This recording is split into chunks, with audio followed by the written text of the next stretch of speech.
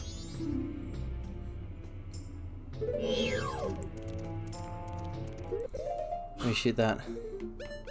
And I've actually, I remember back when I was like a teenager. Oh god, so long ago now. Well, I mean, not that long ago, but you know what I mean. Time is relative.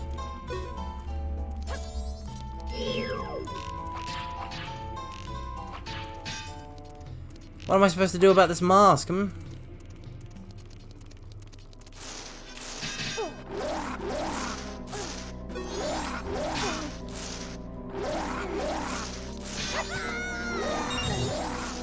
Strange. But yeah, I remember making my own setting, and I had like a super soldier character and this really cool take on like I had a really cool take I liked on like a kind of like an Iron Man type character, like a powered suit hero, where it was so it was like a powered suit piloted by a powered suit piloted by a robot.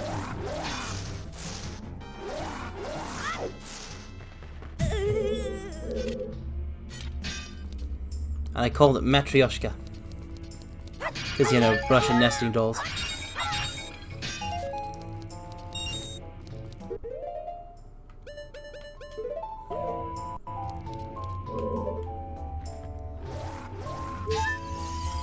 What the? There was a fairy just hanging around? Okay. There we go, grapple up. But yeah, I mean, I guess lately I have felt, don't really have the time for it, but I have felt an urge to, like, DM a campaign. Too much work, though. Okay, but how do I actually get rid of this? Wait, hold on. I received a tool.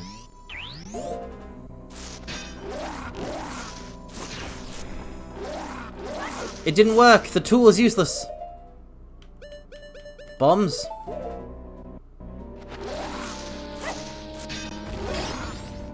That did it.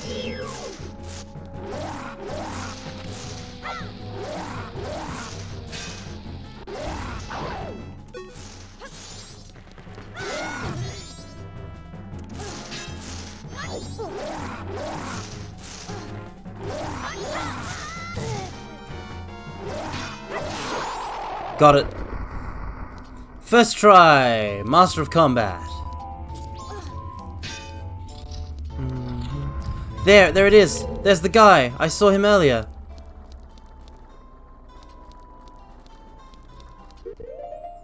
I just want you to know, friend, I take no pleasure in this.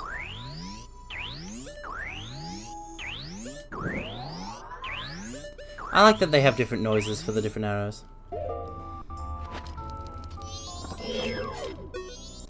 It's an Igor!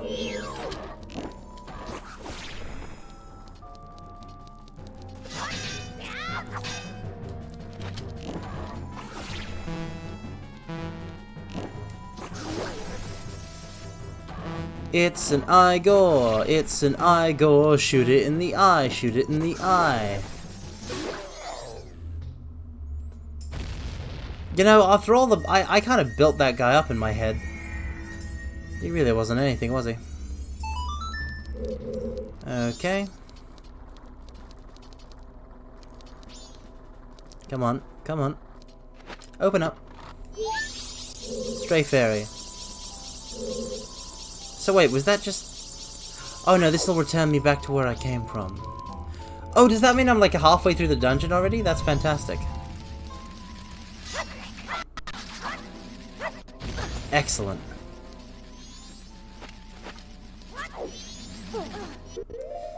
I mean, on the face of it, I've gone to nearly every room in the dungeon, so yeah, let's flip it. It's time.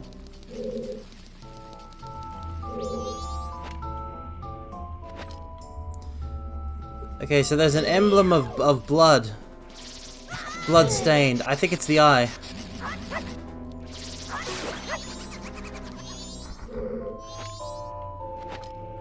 I think I'm meant to hit it with the... It's this one, right? No, what am I meant to hit?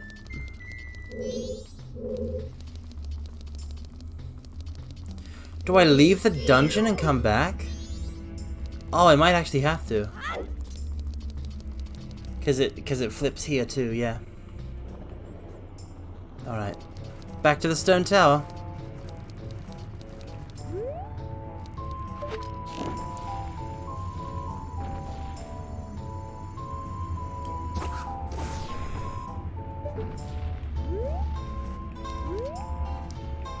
Well, that did nothing.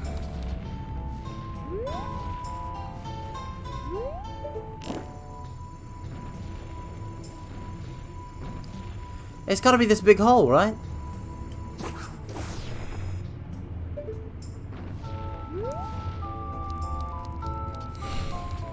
What do I'm running out of magic. I gotta go break a pot.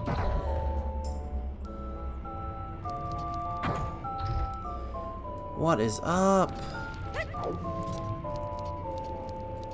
What is up with this?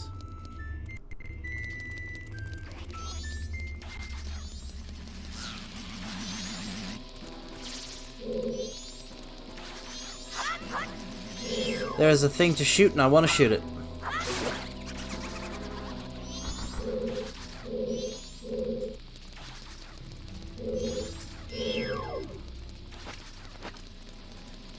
Oh, that's the light arrows. I don't want to...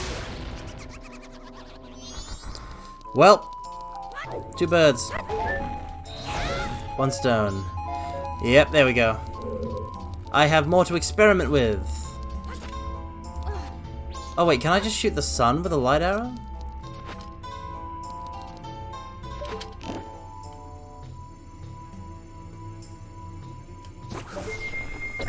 I did it. Oh, but that's just for a chest. I'm such a silly goose. Oh. Within the next 2 seconds, I must have this fairy in a bottle. Yeah! We are the champions, my friends. We'll keep on fighting till the end. Okay. It's definitely, I hit a thing. I hit a thing somewhere. Where is the thing that I do, which I do hit? It's gotta be on the exterior. No bones about it, no buts about it, no doubt about it. There is nothing about it, not a single scrap of information. But it's gotta be this, it's gotta be this. I believe in it. I do. The question is where to stick it.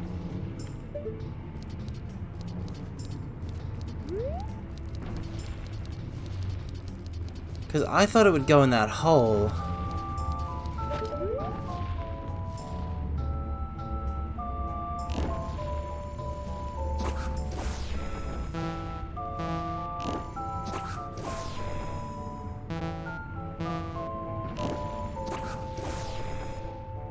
Am I supposed to be further across and like shoot it from across the gap?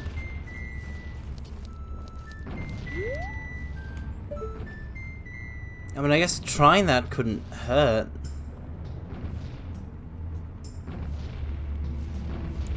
What's funny is that the Gyro Master was like, don't forget what I've told you, and I've already forgotten what he told me. If it was important, you should have written it down.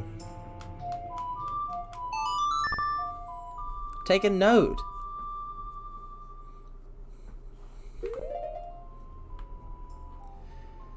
It's like whenever I go shopping for someone, I'm like, write down what you want me to get.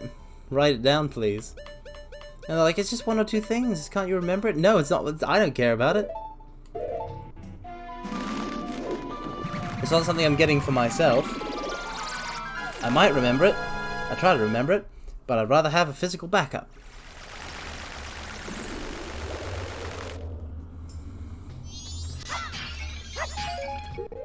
There's another fairy to grab. Grab, grab, grab, grab, grab, grab, grab, grab, grab. It's already gone AWOL. Never mind then.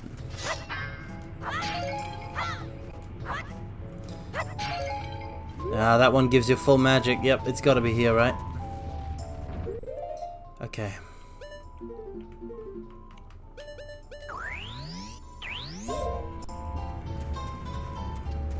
It's gotta be that I just shoot that particular nose hole.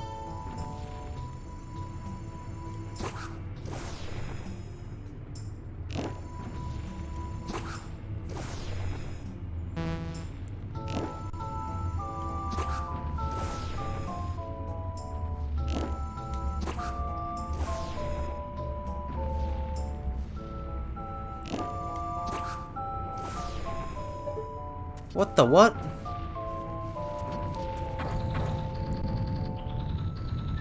Eh?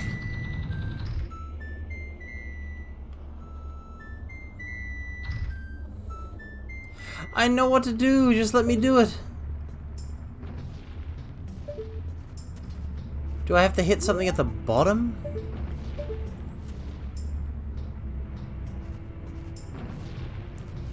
I doubt it.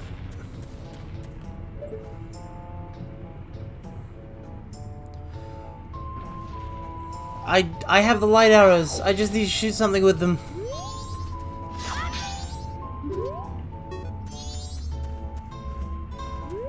I've got him.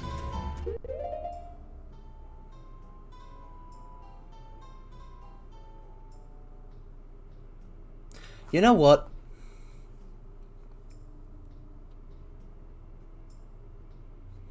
Oh, wait, oh, it actually lists the MP costs. I was like, MP4? Why isn't it MP3 player? But no, they actually list the MP costs. I didn't notice that about the arrows. But yeah, no, I'm too dumb. So I think we're gonna use the L save for the first time and just kind of halt our progress.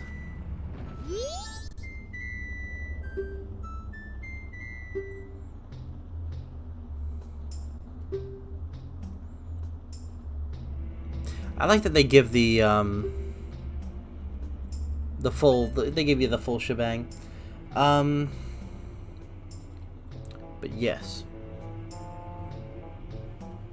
I am considering just stopping at this point because we're halfway through the temple, and then I can approach this with a fresher mind next week because we're 2 hours in and I did make good progress, but I've also been really dumb.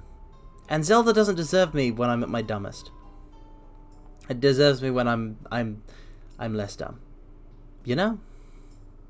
But I also don't want to end the stream just yet. So we might do what we did last week and switch it over to something. I could switch it over to Fall Guys again. Humma humma humma humma humma humma humma humma humma.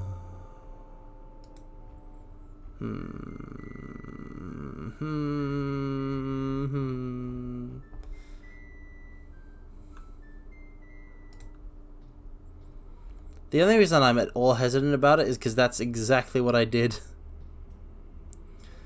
That's exactly what I did. Literally exactly what I did last week.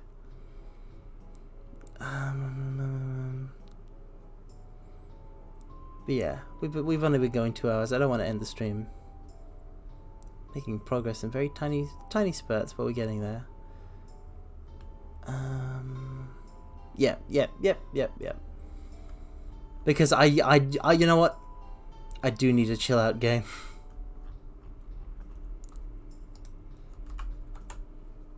Alright, we're doing that. To the Zatsudan screen! But wait, actually, hold on. First, let's actually see how the L save works. Before I transition it to the other thing. I want to see if something cool happens.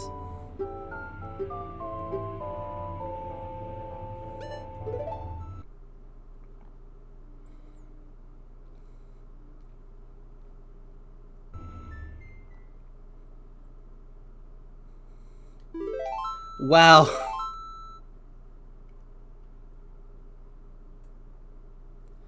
Saving.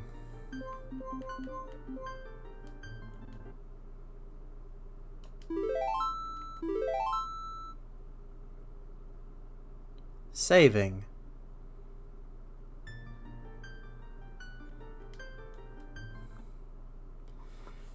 All right.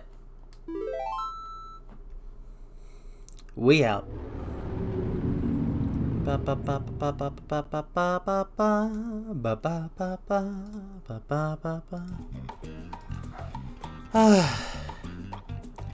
Brain broken. No, you be quiet, Happy Mask Salesman. I'm muting you. I'm turning the whole thing off.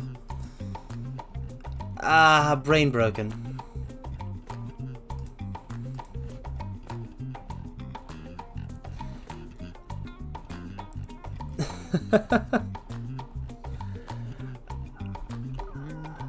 I mean, yeah, no. I'm just very dumb.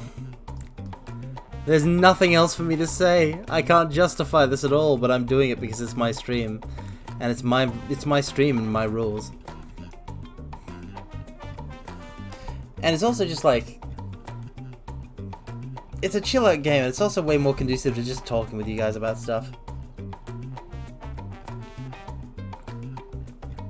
I haven't scheduled a chatting stream and I really should. Maybe we'll have time for one next week. Because I feel like as a VTuber, like I've got limited slots. I do like chatting streams, but I also want to do the gaming streams to get through the games and yada yada yada. It's a any sort of thing with any sort of planning, like my 1 year of a VTuber career thus far, is not my strong suit at all. I've had to make so many schedules. I wasn't a schedule person before I started streaming. I'm still not a schedule person now. Alright. Let's get it going though.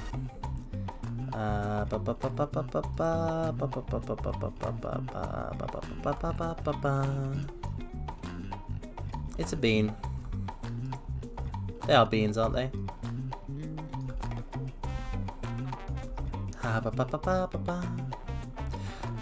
Who do you think would win in a fight? Oh wait, no, hold on. I was about to ask this question, and then I realized that I was about to ask this question, and now I'm like picturing like the full YouTube thumbnail of the video essay by YouTuber Cool Man 2300 Sephiroth XX about this very question.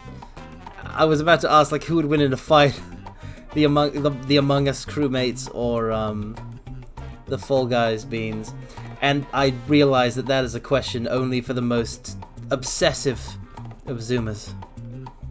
That is arcane knowledge not meant for me to know. So, whoop.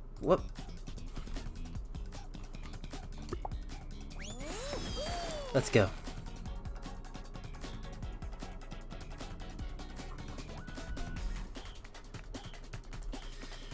So we've got the wait, hold on, actually.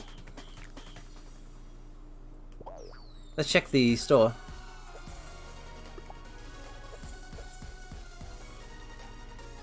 Nope. Wow, that's a... Oh, Harlequin, I like that. Maybe we should buy that. Maybe we shouldn't. I don't think we can afford it, actually. No, we can't afford it. Octopus Suckers. Oh, I actually really like that. That's really cool. Let's buy that.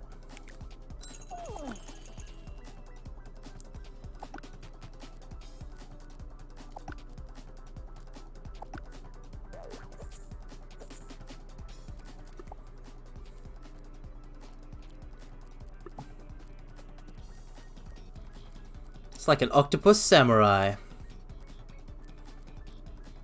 Let's use the lily pad then. I just kind of do whatever when it comes to customization in this game. Oh wait, no, hold on.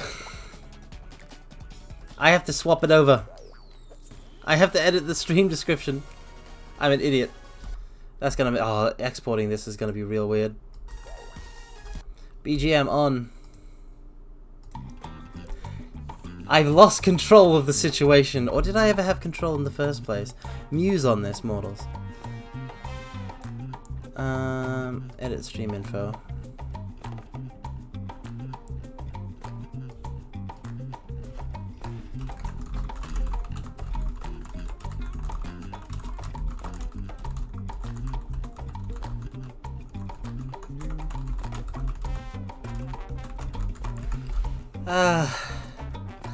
I feel such defeat when I'm editing the stream description.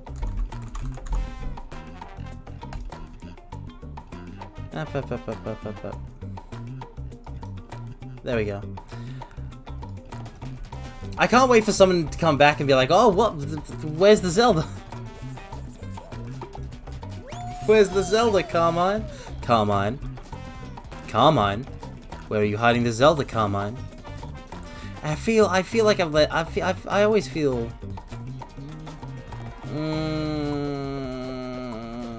I feel like I've let people down a little bit by not finishing the dungeon, but I can't figure out how to use the light arrows, and my brain is fried. I'm definitely swapping around with that. The game is in the schedule.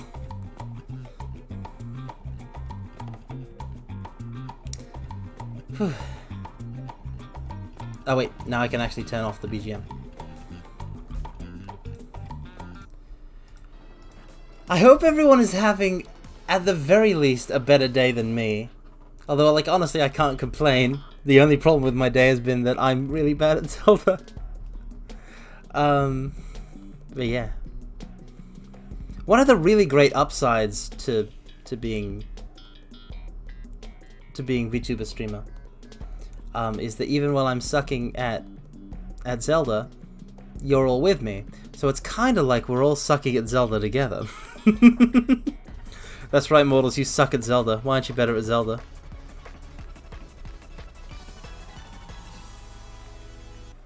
Mortals, do you even game? Do you even game, mortals?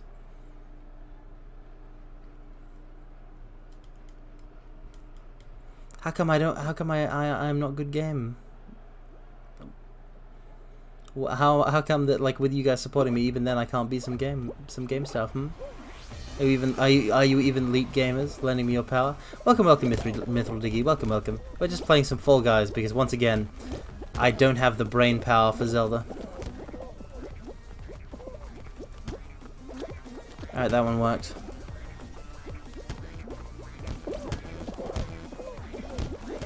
Oh, sweet.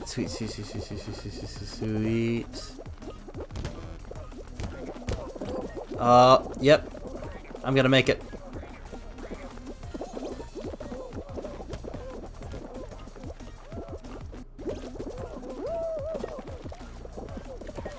We're in the water.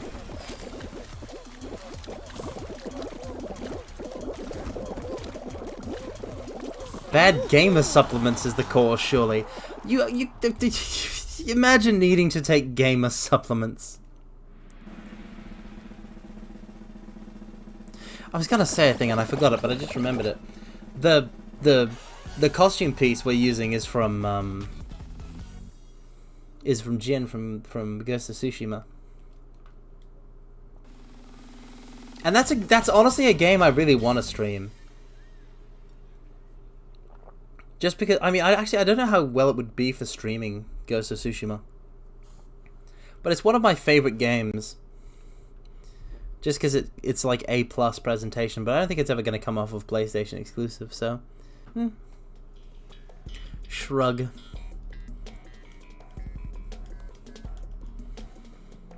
I think the most surprising thing about it was that Sucker Punch still had it, like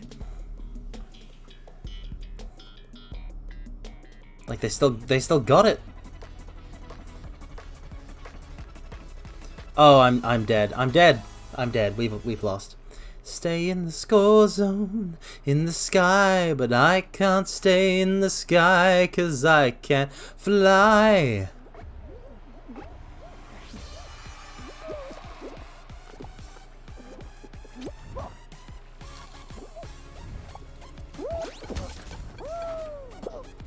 I got nothing. I got 5%.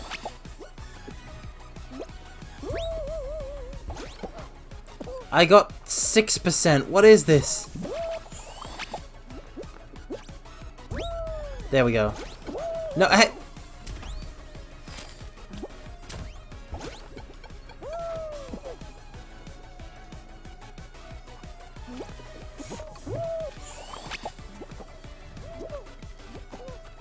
I'm just so...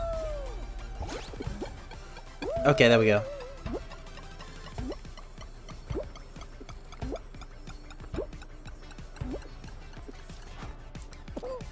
That was a significant amount of power. No! People are qualifying. People are qualifying. And they're not me.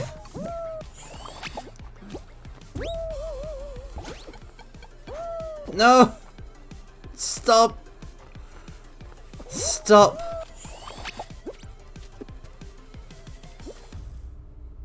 I'm very bad at this particular format. Bit of a Far Cry. Bit of a Far Cry 3 from the first one of last week's.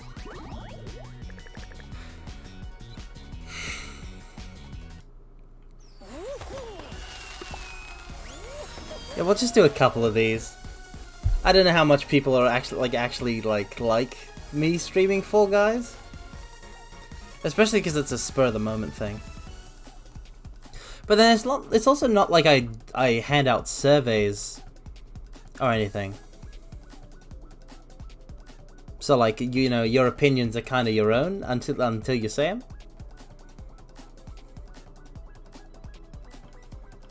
I feel it shouldn't have to be said, but if you guys ever are like, oh, Carmine, this is what I think about this game that you're streaming, and like how much I do you enjoy these streams, or if you're not enjoy these streams, you're always free to like say, and you also have the freedom to not say, as is your inalienable right, inalienable right to be chill and silent.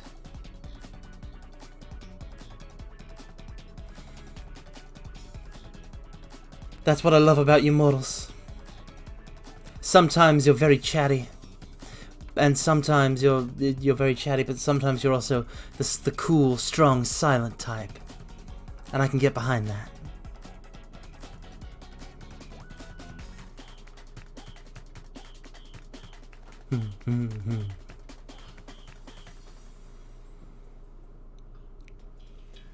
I mean, I guess that's like the entirety of like all lurkers.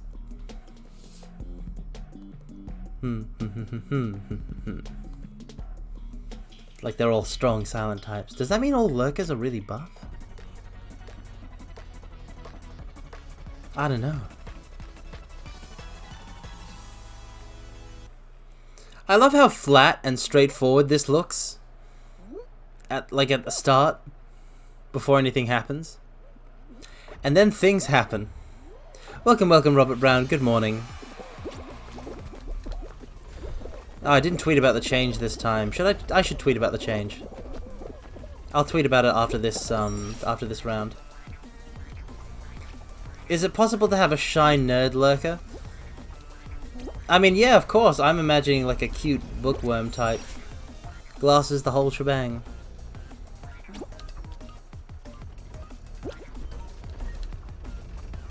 Like a Clark Kenty type.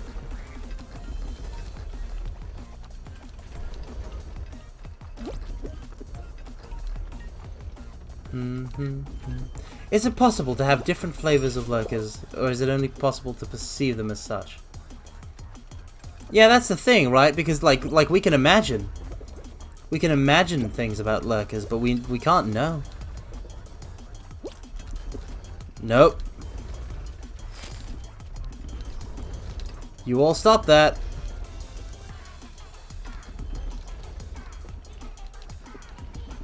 And it comes back to Carmine. Like, all things are possible, mortals. All things are possible.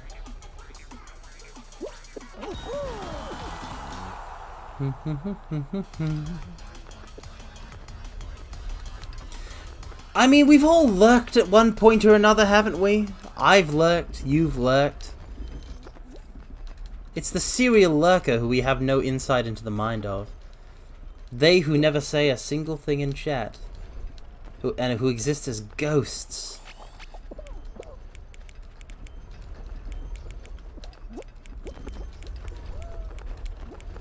Does this count as perceiving the lurkers? It can't count as that, because there's nothing to perceive. Welcome, welcome, Snowball Kohai. That's the thing about, like, that's why everyone is always, like, you know, got to remember to thank the lurkers, because they are really a, like, a silent force. Unobserved, unseen, very powerful. Welcome, welcome, Spirit of Naglfar, welcome, welcome. Once lurkers stop lurking, they aren't lurkers. I disappear.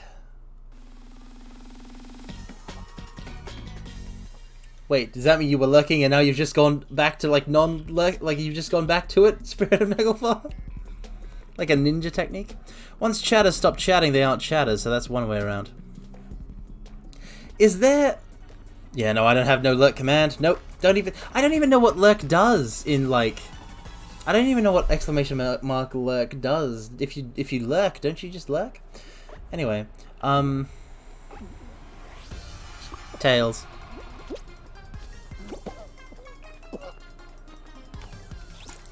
Oh no, you don't.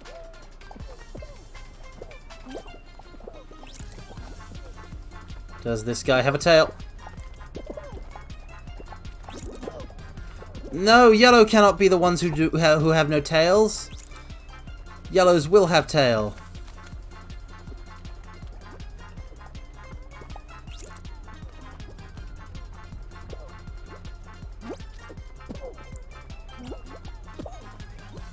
It's all about the juke. It's all about the juke, about the juke, about the juke. It's always about the juke. It's about the juke. It's about the juke. It's about the juke. It mostly just says a goodbye, I'd say, because nothing says I love you more than robotic cherish. I actually have no idea what you're saying there, Spirit of Naglfar. Could you clarify, or, like... If you want to leave it as a mysterious statement, that is totally cool. Some VTubers just get worried when they're talking with someone normally and suddenly they got quiet. Oh. Yeah, no, I don't operate like that, in that, like... I mean, I do get worried in just kind of like a general oh, no, no, no. No. I let my guard down.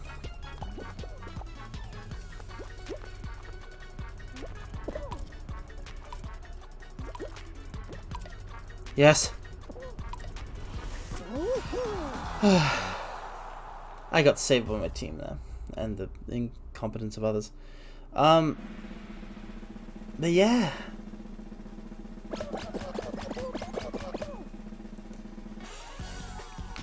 I just kind of like, if somebody's not talking in my, like if somebody was talking in my chat before, and they're not now, or just if nobody's talking in my chat, my assumption is people have better things to do, or they're like they're multi-stream drifting, or they've gone off to do a thing, or something like that, and that's fine, because y'all don't owe me, anything.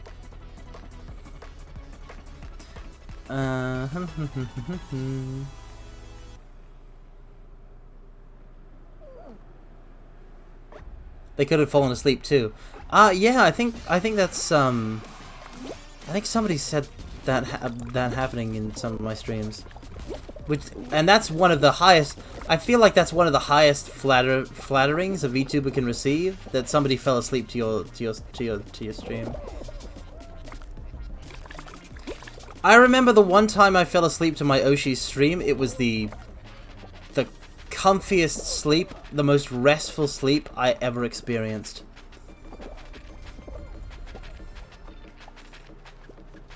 Oh no, no, no, no, no, no, no, no, no, no. Now they're moving in this direction. Misdirection. 20 seconds.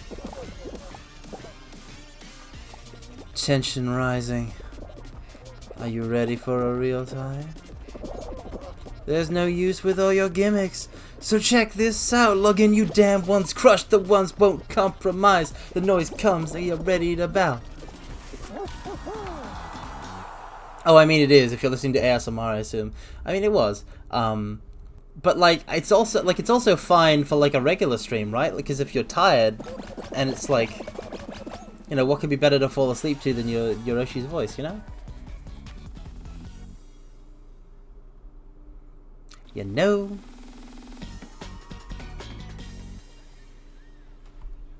Like, I haven't done any ASMR, but I feel like it's a compliment if somebody falls asleep in one of my streams. You can't go to sleep because my Oshi's ASMR because my headphone code doesn't read. Oh. Russian bro, I know your pain. If I want to use the big headphones that are attached to my computer, like instead of like plugging in earphones to my phone or something, I have to switch which end of my bed I lie down in, and I'm not used to it at all. Because I like to sleep with the head of my bed against a wall, and the foot of my bed is not against a wall. No, you're all gonna win! Stop that!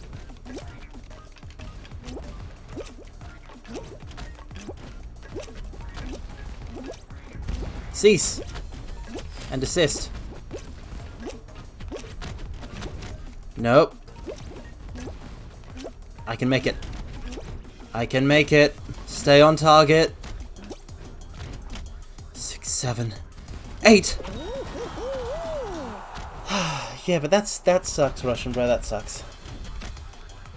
I think I've said before in the past, I'm interested in doing like a pseudo ASMR because I don't have the specialist mic, but I'm interested in doing one of those, you know, those soft voice stream nonsenses. Because, like, it sounds like it would be fun. The problem is that I don't know how to, like, do them. Like, is there, like, a script? How much improv goes into it? There are many mysterious things in this world that I know nothing about. Oh, yeah, I gotta remember to tweet after this, because we're at the final thing. I gotta tweet that we updated the stream to Fall Guys again. I'm not gonna win Thin Ice, it just doesn't happen. Love those octopus rings. Taco rings.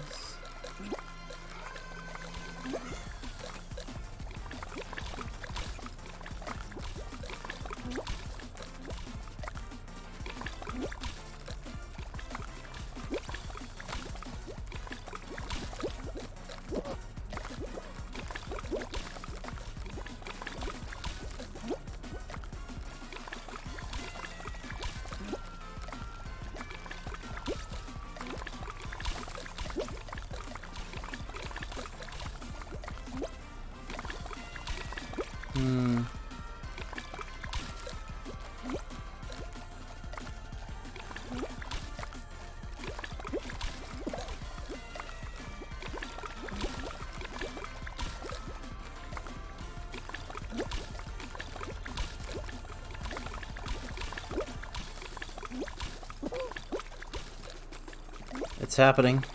It's happening. I'm not even focused. Because, like, nothing, like, I mean, I guess I'm sort of in, like, the mode where I'm about to go focused in a bit. In a second, if called upon.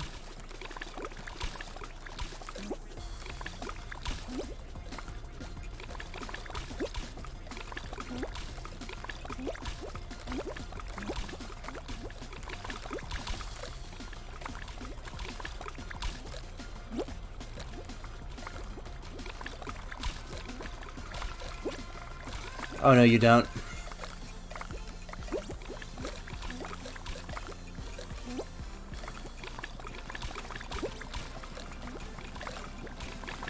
Oh.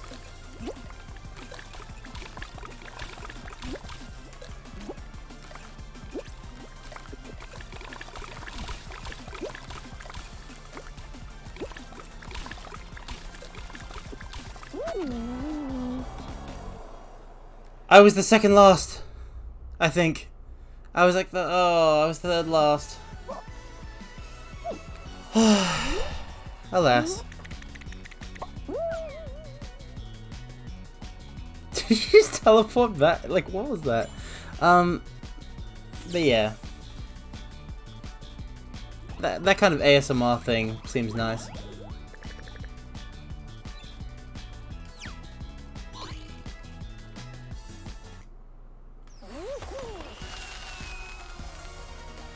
I do like to, I do tend to like listen to a podcast or something when I go to sleep, because if I let my brain have like, Fall Dies, yep, it's the falling death, but yeah, like I don't, I tend to listen to a podcast when I go to sleep, because brain is bad for falling asleep, for embracing the sweet abyss of dream, without any sort of excess stimulation, because my brain in a vacuum of stimulation is very like uppity. It still tends to go full bore. So it's basically because I take so long to go to sleep, really. So I just put on a podcast so my brain has something to do while waiting around for the sleep to happen. But I feel like if it was like sleepy time ASMR, that could also be fun. But I haven't actually gotten into any. I wouldn't know where to find that kind of thing.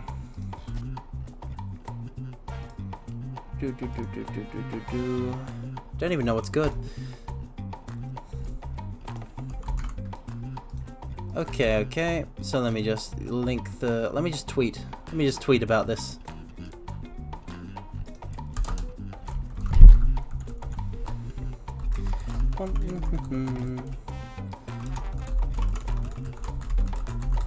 Tweeting about the fact that I changed the stream.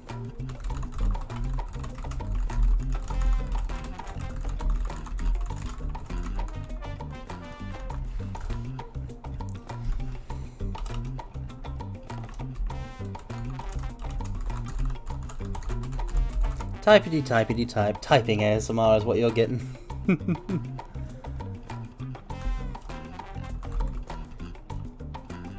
I almost said just chilling out and sleeping in the tweet because we were talking about sleep, and I was and my brain process is like, sleep would be good right now. I kind of want to sleep with you mortals.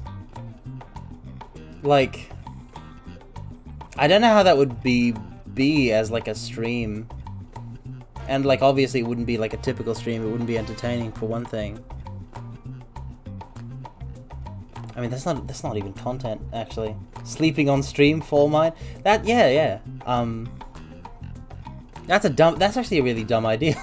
I don't know why I thought that. It's probably just because I want to sleep so bad. Just chilling.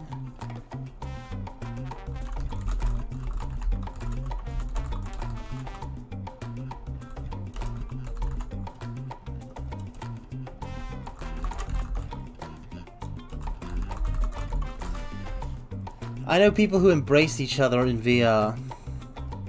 Oh well, we're not. I don't think we're quite at that level yet, mortals. I don't think we're quite at that level yet, mortals. Yeah, no. I don't mind hugs. It's just that I'm not like I don't get a lot of opportunities for them. But I don't actually have VR too. So I don't know if I could do a virtual sleepover, but that kind of thing sounds fun. That sounds like the kind of thing I would do if I had like the VR chat and a headset and like a 3D model. Something to inhabit in the virtual space. I mean, it would be fun to do like a virtual sleepover though, because we could do cool activities and stuff like that. And I mean, I guess like I guess I could do like a sleepover stream even without that. I'm gonna be flustered. I'm gonna be flustered if you talk about embracing. Hugs are flustering. But well, I mean, it's not just hug, like it's the fact that it's the word embrace. I feel like the word embrace has a connotation of it being a very like embracing hug. That doesn't even mean anything. Like I don't know. It's like it's not even a romantic connotation. It just feels like an embrace is more emotional than a hug. Yeah, that's what it is. An embrace is more emotional than a hug. And I'm a big sap, so I might cry a bit if that happened. But yeah, like a virtual sleepover is kind of like a cool idea for a stream, in that like we could watch a movie, like it could be like part watch along and like part like playing games together, just kind of chilling out and chatting. The real problem is that like obviously everybody like you know, mortals all live in different time zones, so maybe that's something to do. Maybe that's something to do when I'm bigger. Maybe that's a goal to set for like when I'm at like when there are more mortals,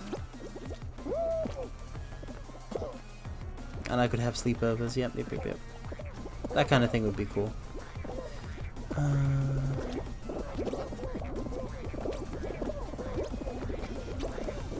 Spinny spin spin.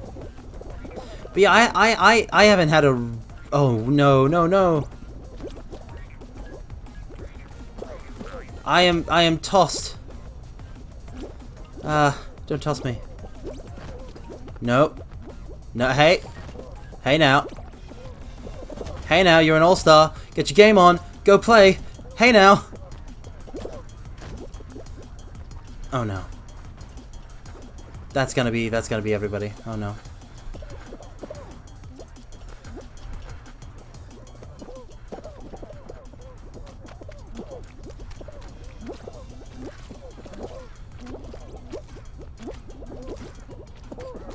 No. Yes. Nope. I'm out of the first round. Yeah.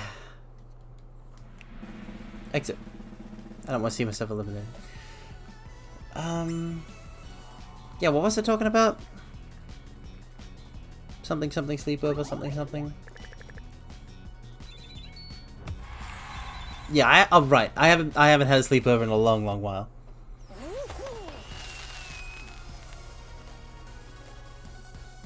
I think the last one that I remember, I'm not even sure if it was like a sleepover. I think it might have been. I think it might have just been a birthday party.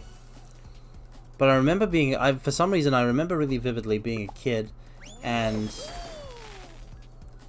being a child, and how I was a very young child, and I had friends over from school, and we had like a pool party, and also just chilled out and watched Pokemon for like Pokemon 5, the 5th Pokemon movie, the one where Latias kisses Ash. To this day, the only Pokemon movies I've seen have been like when I'm very young, and it was just like 1 and 5.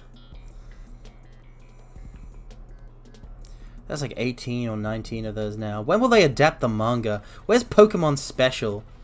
Where's Pokemon Adventure? Where's my best girl Sapphire? Who's this May character? Where is the tomboy legend herself? I love the Ruby and Sapphire arc of Pokemon Special so much. Like, it's just really good. It just has everything I like. It's interesting because I feel like everybody like under the sun has like, because of the prevalence of the anime, especially like in the West, even if it's at least a dub, like a lot of people have seen at some point in their lives the Pokemon anime. But how many people read the manga? Because the manga's where it's at.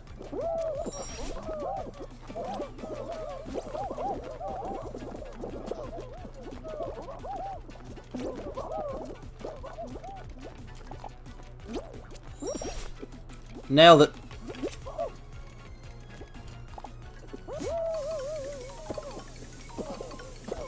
Yes. Yes! Oh, such style, such grace. Perfect in every place. The timing was just right. Excelente.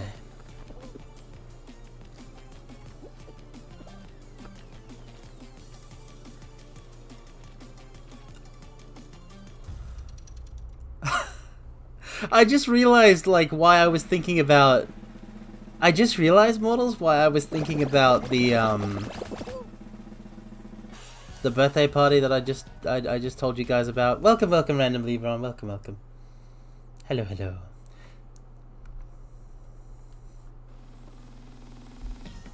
Actually, it looks like a rad emote. Whose is that? They're always very tiny, so I can never... Oh, yeah. Cool, cool, cool, cool. It's interesting because I've been on Twitch for like a year. I still don't speak emote. Well, not a year, yeah. I've been streaming for a year. I haven't been on Twitch for a year. But yeah, I just realized why I was thinking about that one childhood birthday party. And I realized that it's just like that streaming is kind of like I didn't get into streaming to like make friends. I certainly didn't become a VTuber just because I was like, oh, I'll hang out with a bunch of other VTubers and stuff like that. I wanted to create content, and I do. I want to do cool stuff. It's just that like I remembered that the sensation of like streaming for you guys is like when I was a very small kid and I would play video games with my friends. Back when I had those things. So that's interesting to figure out.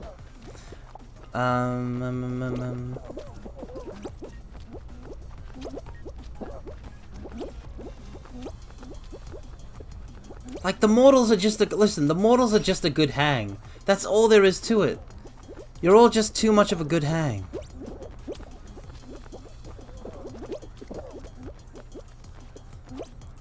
It's very much like the virtual looking over the shoulder.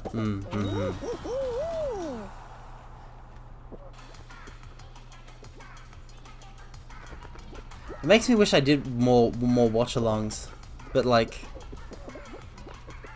I don't even know how to do those. Like most of them happen in like, you know, a VTuber's Discord. And I'm not gonna manage a Discord, and it's not like I'm gonna get somebody to manage a Discord for me. I don't even have like a moderator. I'm not big enough to have one of those thingamajigs. I also don't need like a chat moderator based on the fact that like there's nothing to moderate with chat. Because everyone's so well behaved. Because they know that if they don't behave, the consequences will be dire. But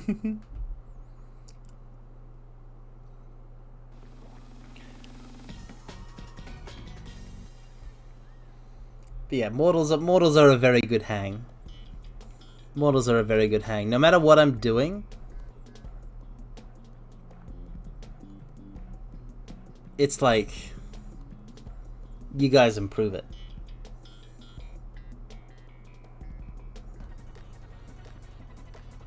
And that's very nice.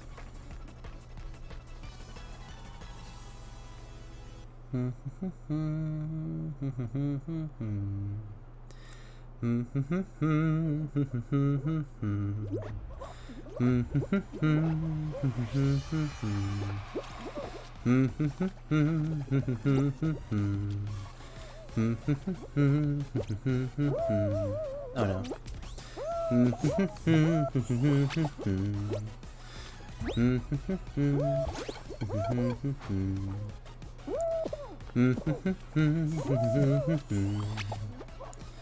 The reason I'm humming this over and over again is because it's not from anything. I think I'm composing it on the fly.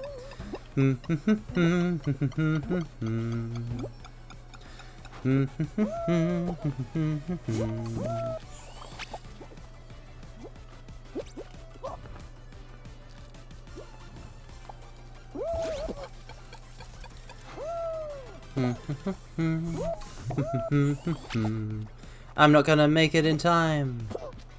Especially not like that.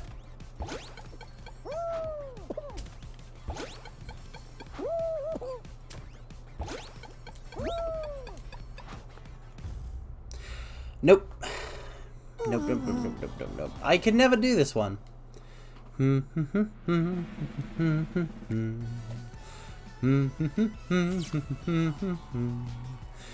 Da da da da da da da da. Da da da da da da da da da. Da da da da da da da da da. Ba ba ba ba ba ba ba ba ba. Okay, I'll stop doing that. I'm sorry if it's annoying. I just normally when I hum a thing, it is a thing from a thing, and that might be a thing from a thing that I just don't remember I know, but like ba ba ba ba ba ba ba ba ba feels like something I just kind of came up with in the moment, and I really like it. And I'm glad that I did it on stream because there's going to be a record of it. And I can show it to people and be like... It's not that I'm going to show it to anybody, but I can show it to people and be like, oh, look at this rad composition I composed. Yeah, I'm the next Beethoven. Ba ba ba ba ba ba ba ba ba.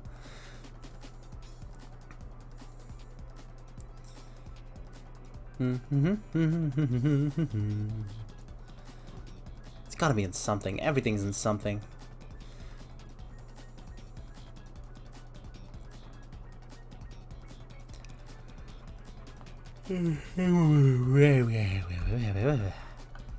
Yawn mine, yawn mine, yawning, yawning mine.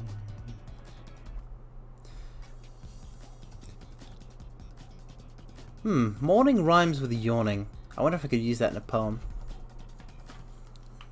I'm sorry for getting so stream of consciousness. I'm just saying anything that pops into my head. Which I suppose is an anti-dead air technique, you know?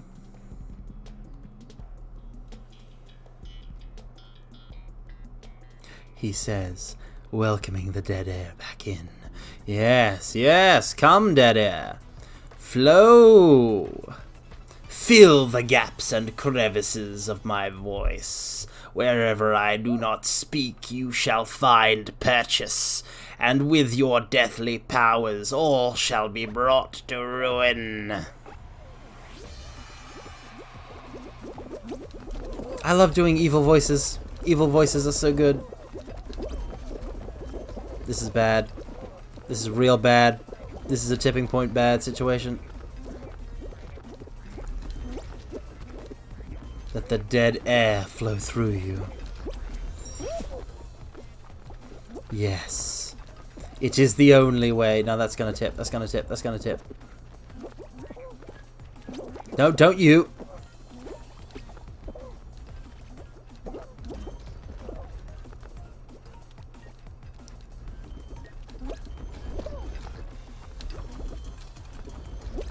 Okay, you suicidal maniacs. You've set me back so much with your suicidal maniacery.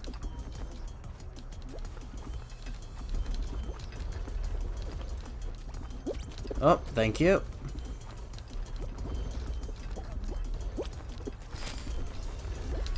Someone's already finished. I'm in the loser's spot. The whole of suckage.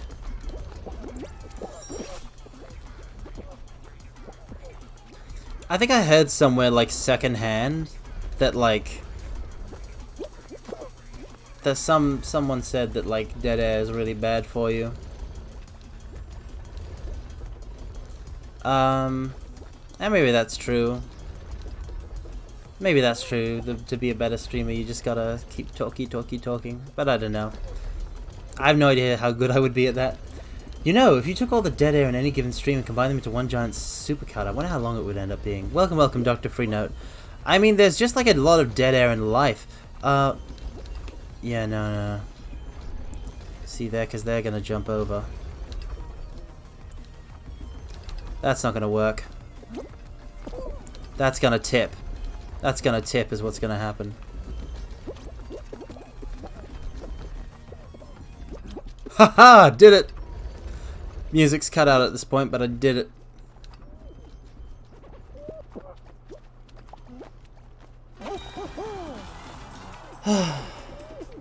There's just a lot of dead air in life, you know? Like, people aren't talking all the time. But then again, with VTubing, you are a performer. With streaming, you are a performer.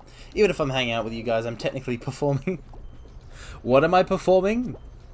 I'm performing anything I want. I can be like... And that's a Carmine original performance. I can do the thing I did earlier, which was what? I've already forgotten it.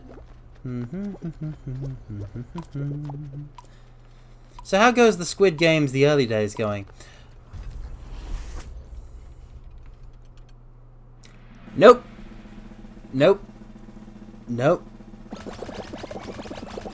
Nope. Nope. I say no. Nope, nope, nope, nope, nope. I haven't watched Squid Games. I haven't watched the Squid Game. But people need to stop... People need to stop making Squid Game the Dark Souls of Squid Game. And I don't even know what that means, but it feels like everything gets like everything is like, oh, it's like a Squid Game. When Squid Game is just like a rip-off of a couple of cool stuff I like Liar Game. Like Death Game stuff isn't new. Netflix binge watches. I'm so young, yet I feel like such an old curmudgeon. Imagine how insufferably curmudgeonly I'm going to get when I'm actually old. Amogus. Well, are you just gonna say... What does that even have reference to? Are we just spouting memes now? People know how to make something trend. I mean, yeah, but like... Why doesn't manga trend? Right? Like, Liar Game, fantastic. 1-outs, Kaiji, all this great stuff, right?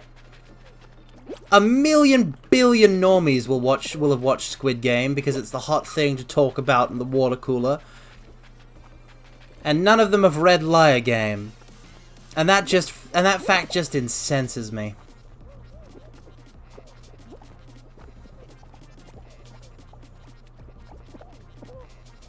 Because they should read Liar Game because it's cool.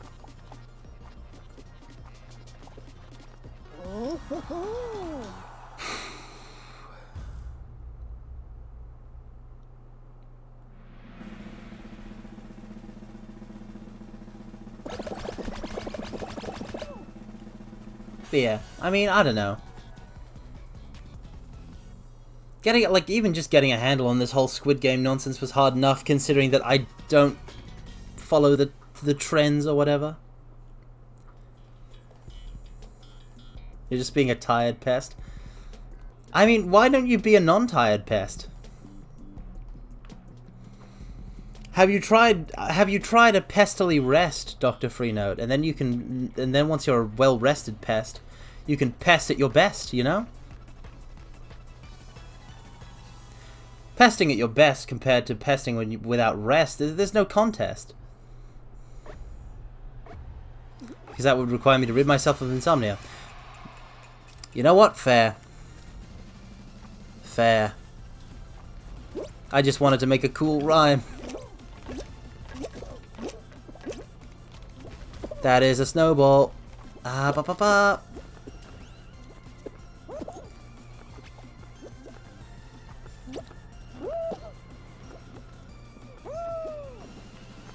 That was a pretty slick rhyme.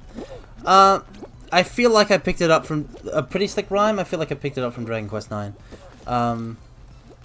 Because that doesn't seem to be the writing style. No. Oh no. Oh snow.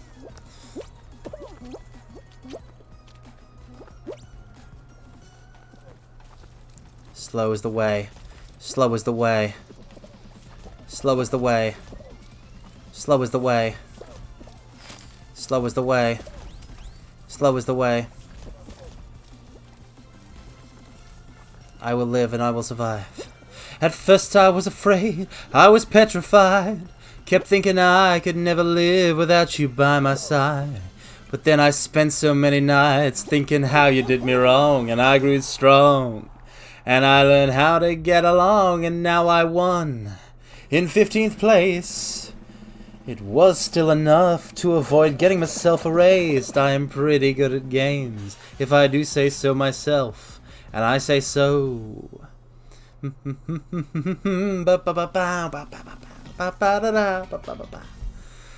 love I Will Survive. It's such a good song. Hoopsie Legends. Are you a Hoopsie legend, mortals? Are you a legend of Hoopsie? I actually think I've never seen this one before. It's one of the jump through hoops game modes, but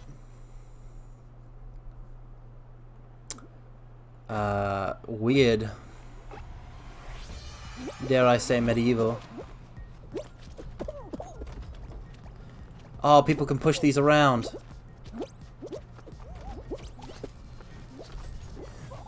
Oh, sweet.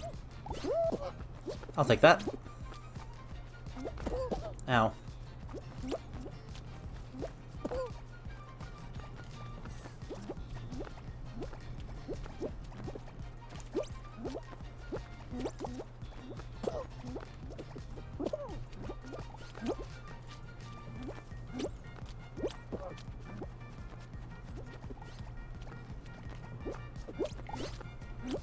Oh, dang it. Somebody else got that because of all of my charity.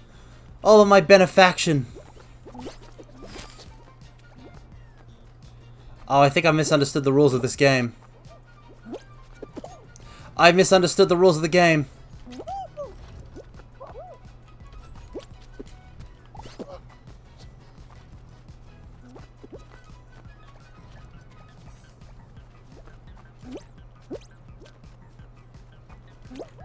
I misunderstood the rules of the game, and now I'm gonna lose. Wow, there's a crewmate skin? Yeah, apparently. No, don't you take it, you stupid crocodile! You can't grab those. You can't grab those ones.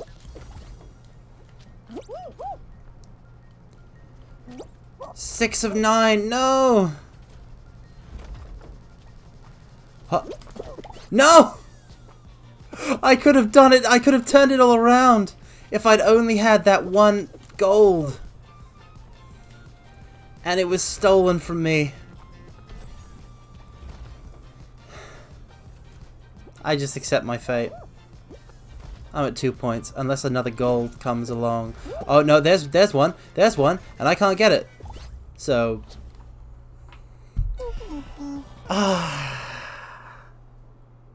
frustration. Imagine being good at hoops. Yeah, I'm not. Leave. When at first you don't succeed, try again. Bum ba ba bum bum bum ba ba ba bum ba ba bum bum ba bum bum ba da ba da da da.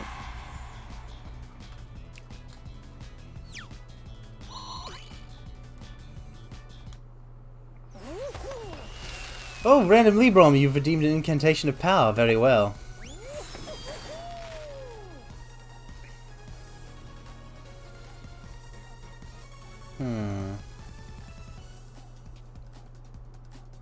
I've got it. Descending from the heavens in a fiery ball of flame and ash. Like a shooting star falling towards its target, poised to destroy all in its wake as it makes impact. Descend, Phoenix plummet!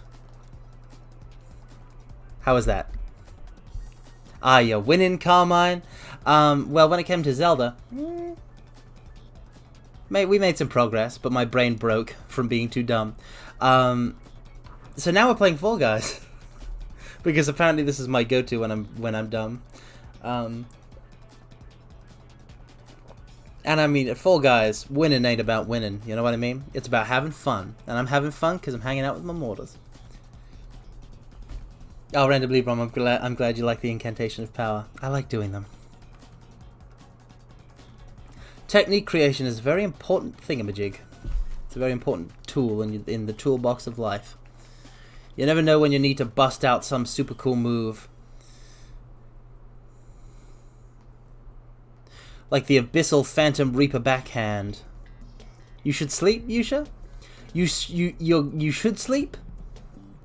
Or you shouldn't sleep. I wanted to think of something clever to say there, but I couldn't. I mean, sleep if you want. It depends on what, if you should sleep. Here's the way I see it. I should sleep is something that applies if things would get real messed up if you were to totally destroy your sleep schedule. But if you've got like nothing on, then it comes down to, is there something going on that you want to like really push through? You were asleep for 2 days straight. How does that happen? You slept for over 24 hours? I've never slept for that much. How long were you awake? Oh, one of those jabby thingies. Does it really? I thought I saw something on Twitter about that, but like, it knocked you out for 2 days straight? Wait. So wait, does that mean you just have you just come from sleep? Like, how recent ago did you sleep? Have you come from sleep and now you're like, I must sleep again. I must return to my coffin. Oh, I know you don't have a coffin, but consider this: how cool would it be if you got a coffin? We could get matching coffins.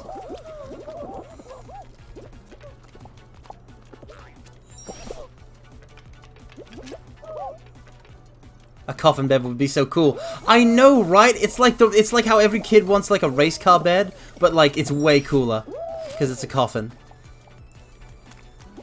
Like, think about it, because like every day you would wake up and you could pretend to be Majora. Just think about it. Think of the power. Every day you wake up and you're like, I'll get the Digi-Destined this time. You were up for most of yesterday.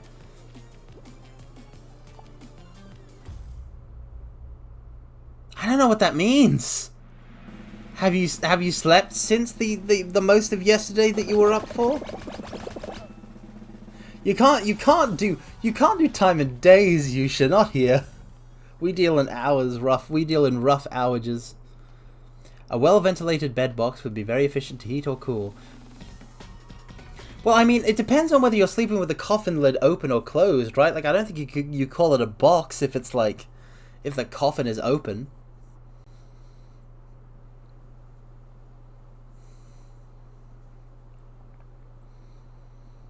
I don't know how well ventilated you could get. Do you know the phenomenon of Have you ever, in the past 72 hours, I've been awake for at least 10 of those? That's not what... that's not what I mean, Yusha, but okay. Just like, if you need to... Okay, just like blanket, if you need to sleep, please sleep. Okay? If you don't need to sleep, don't sleep. But yeah, when it comes to like a bed box, bigger than a bed box, what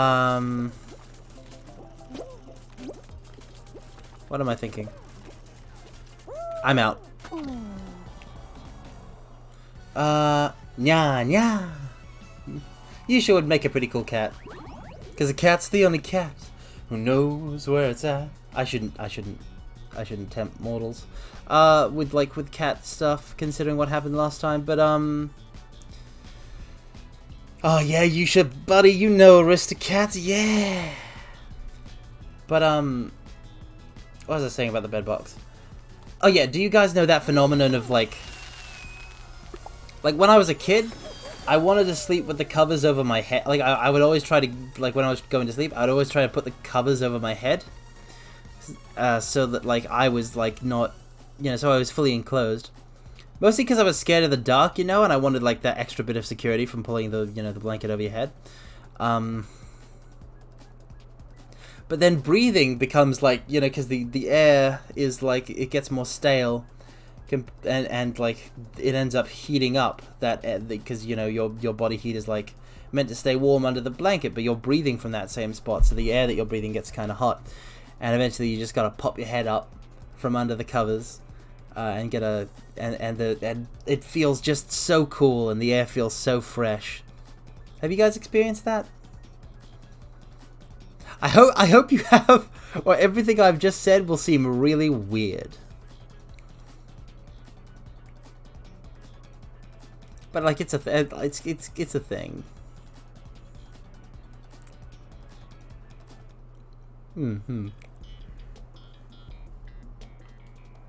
I knew I wasn't alone in that. I knew it. Oh, it's a gate crash. Oh no. Yeah. So yeah. That kind of little feelings like that. I feel like it's interesting what sticks with you, because that's a kind of sensation that I remember very strongly.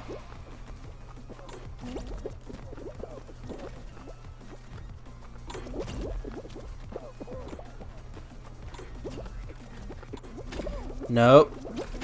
Don't you do this to me. Don't you do it.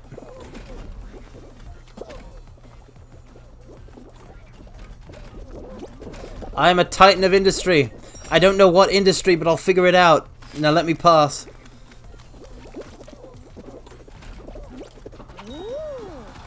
I should figure out an industry to become a titan of before I say such a thing, but you know what? I wanted to seem powerful amongst the crowd, so that they'd bow to me.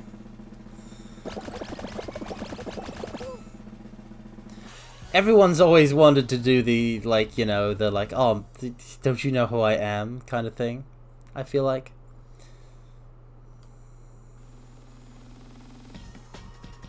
Like, not like really wanted to do it, but thought about it, you know what I mean. I'm a VTuber. How dare you know, jostle me around in this crowd.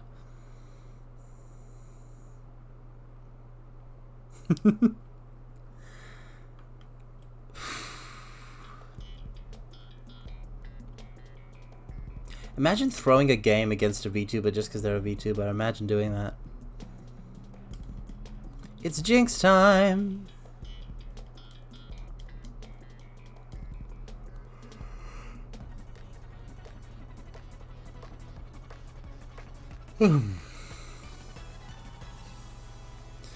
So the objective is simple. Don't get jinxed.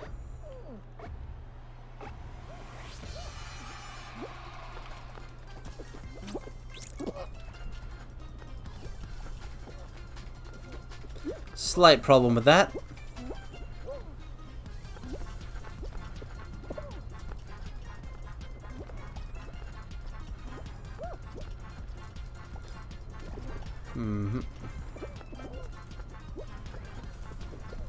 I'm going to get dizzy real quick.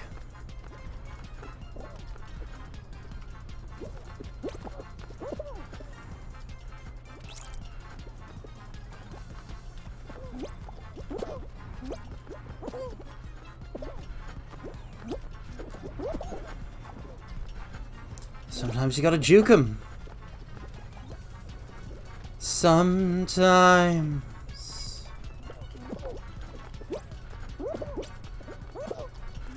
Tough times. Hard climb. No! This is not one of those Carmine wins by doing nothing runs. You jinxed it, you fool! You got me killed. No, it was my fault. I'm not gonna do the classic cliche of blaming chat. I understand why that's a thing, because like it's so funny to just be like, oh no, it's your fault, chat, but no.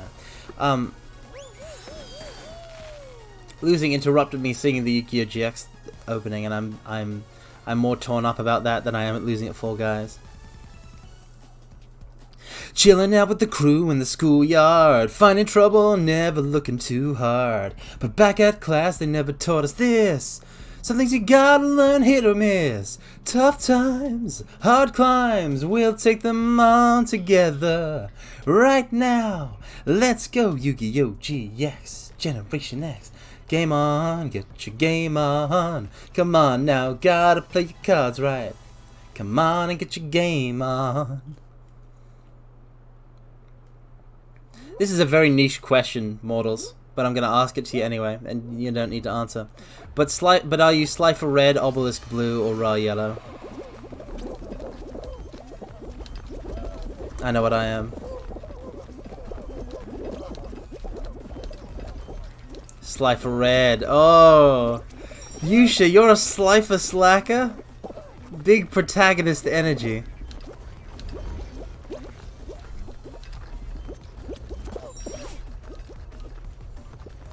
I feel like it's either that for me, or I'm like a Ra Yellow kind of supporting character. Because I'm not too good at the game, but I feel like I would at least, like, you know, I would like at least get decent in the exam or what have you. No, you're definitely Slifer Red material. Oi, oi, oi, Yusha, 1v1 me at Yu-Gi-Oh! And then say that again to my face. Oi, oi, oi. What would your deck be like? Well, I did have a VTuber Yu-Gi-Oh! Tournament once, Magecraft. I participated in one, held by Caleb Horus, and I used an Evil Eye deck. But I'm interested in the latest, like, Dragon Maid archetype kind of thing. So I might run, like, I don't have like a preferred Yu-Gi-Oh! Kind of play style. I just like to run a deck. Then again, I really did love the Evil Eye cards. If you have any theme be your character deck, what would it be? Dragunities. Dragunities are like my favorite archetype. Because they are really what themes are in Yu-Gi-Oh! How's the VTuber deck stand? I mean, I don't know the meta.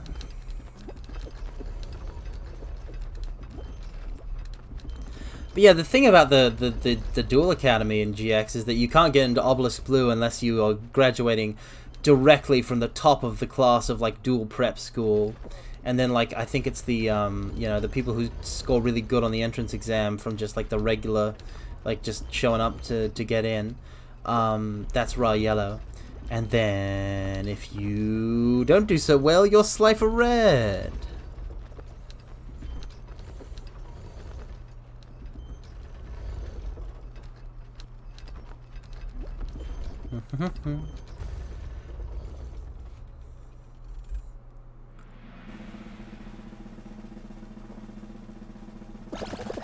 You know what? Yeah, no, I'm sticking with my statement. Dragunities with Armed Dragon. Dragunities with Armed Dragon. I want to use Armed Dragon, level 3, level 5.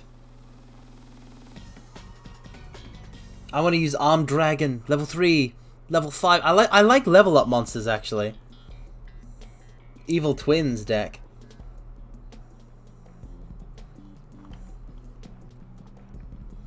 What's the Evil Twins deck? Yu-Gi-Oh!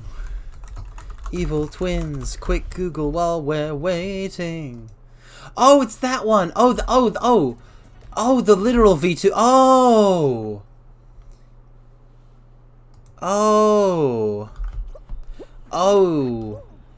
It's an archetype based on VTubers. Well, it's based on like a Wi-Fi network thing, isn't it? Oh, we gotta pop the bubbles. No, the gold bubble.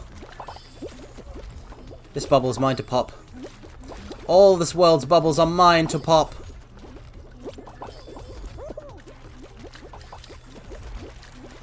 Out of my way, plebeians. I am bubble popping God.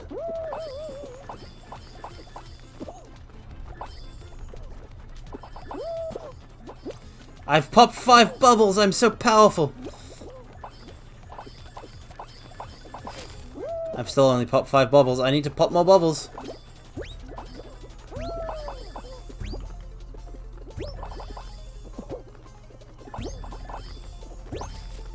Come on.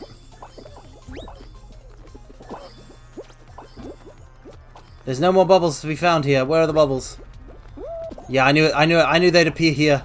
So I journeyed, and I traveled, and I searched, and I found Bubble Haven. Yes.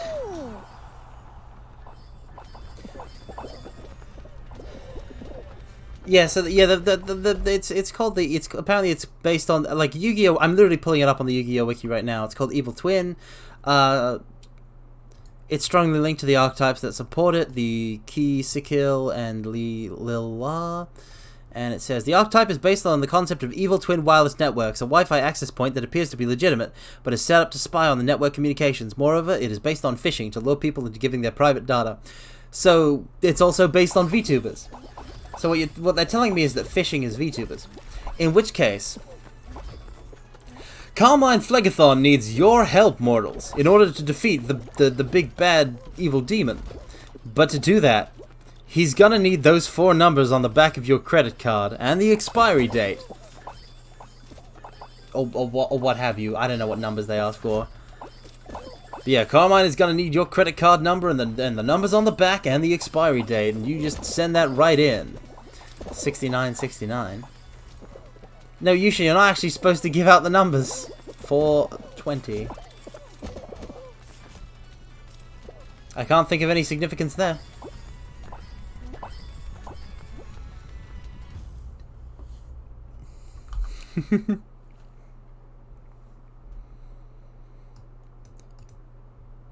Evil twin, life twin. Cool.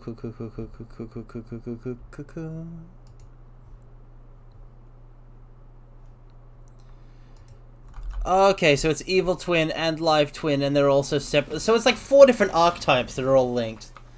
It's gonna be so unfortunate if someone gets their credit card information like that. Wait, hold on. I thought wait, no, I qualified and then I left accidentally. Dang it.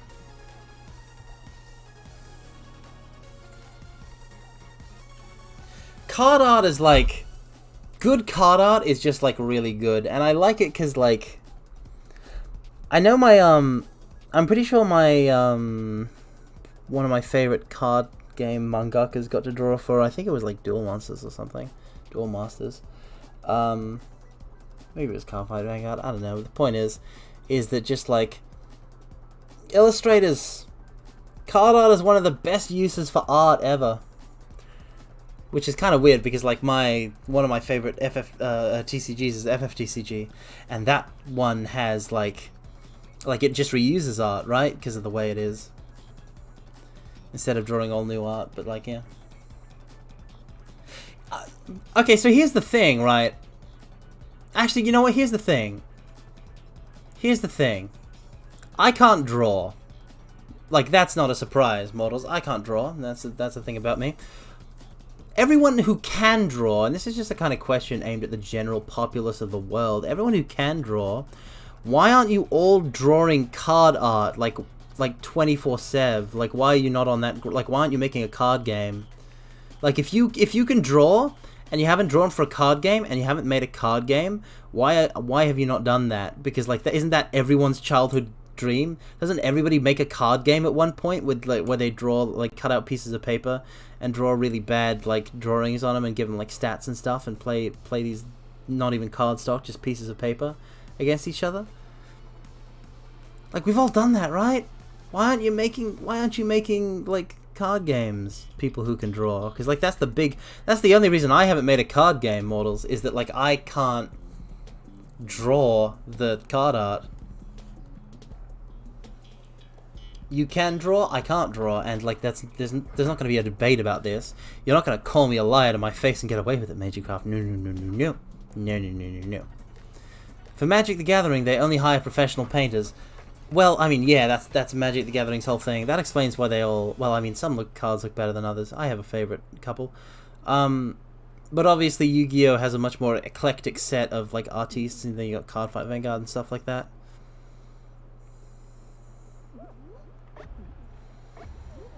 I do like illustration credits on cards. I feel like that's a very important thing. Somebody pulled me back. That orange guy.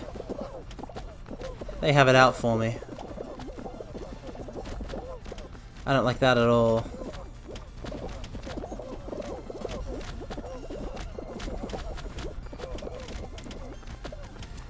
Come on.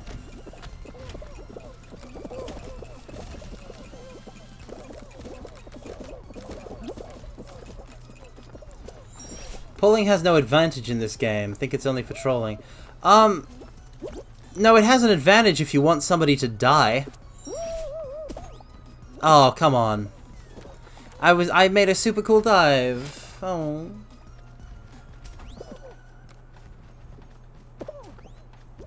Nope, no fan, no fan, no fan. Oh no.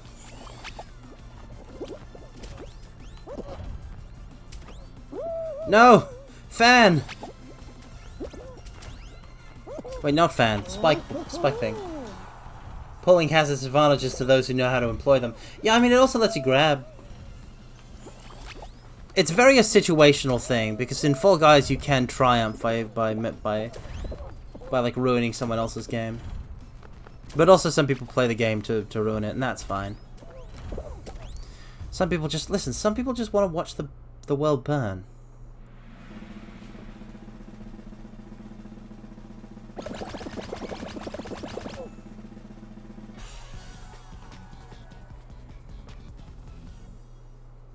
Ruby the size of a tangerine.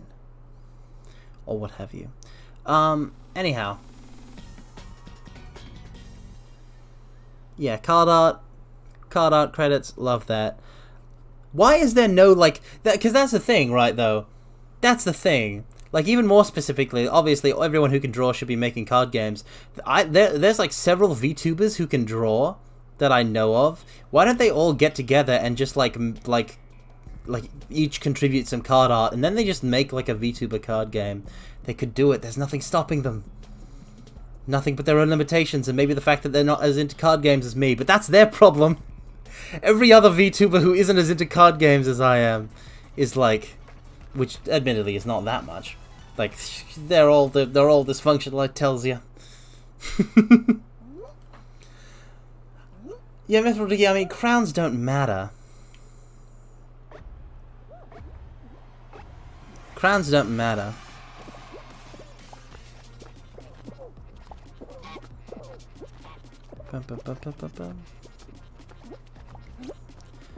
When it comes to art style, I mean, like, it really just depends on, like, whether or not it fits with the overall, like, theming. And the project that we're discussing is entirely hypothetical, so we don't know what, like, the theming is.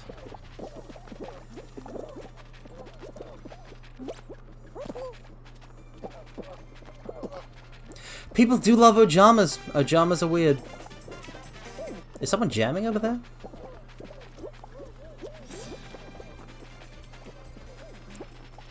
I think someone was jamming over there.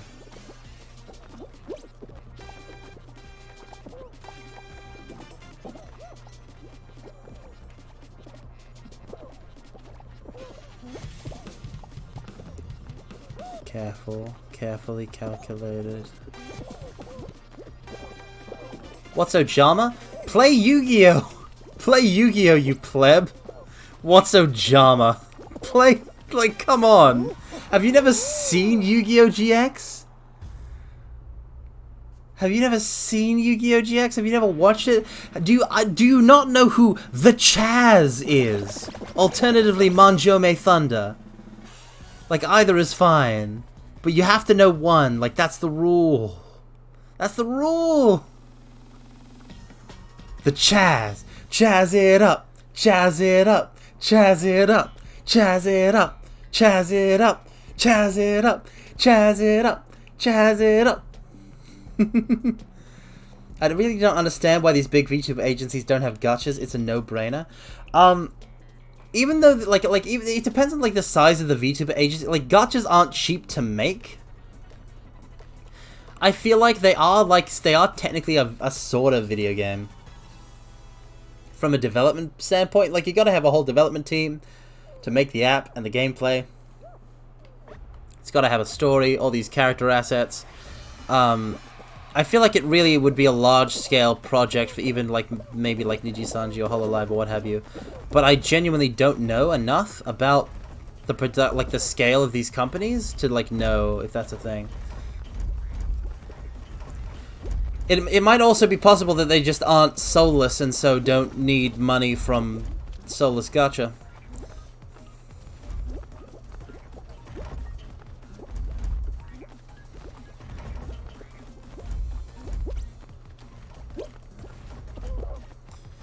Bum, bum, bum, bum.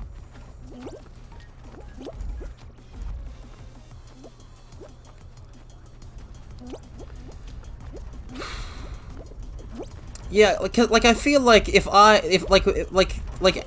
thinking aspirationally, I would like to aspire to have like, I would like to aspire to not to like get into like, if I was to become a really big VTuber, right?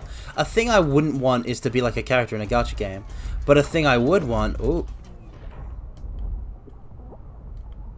okay, a thing I would want is to be. A thing I would want is to be in a trading card game, like a VTuber trading card game, and I think they've done that actually. They actually haven't done that. Like they actually have done that. Like I'm pretty sure there are some. Yeah. I think Hololive is in Weiss Schwarz now, which is awesome. I mean everything's in that card game though, and I still don't know how it works. And I don't trust Bushiroad with card games because they made all the power creep and card fight Vanguard, and then they got buddy fight and all that nonsense. Anyway.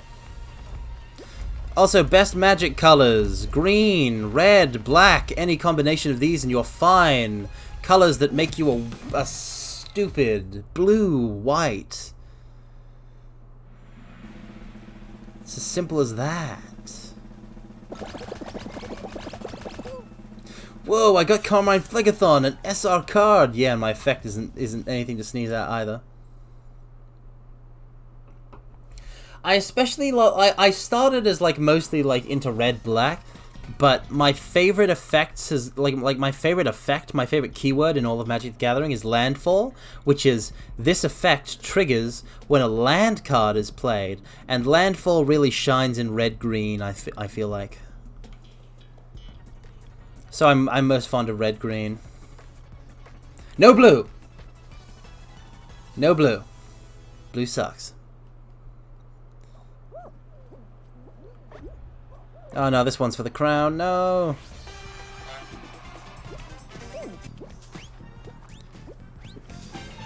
I think we're gonna get shot with stuff.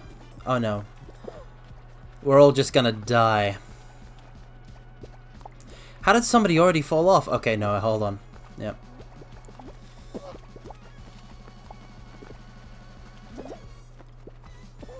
This is a pretty untenable situation.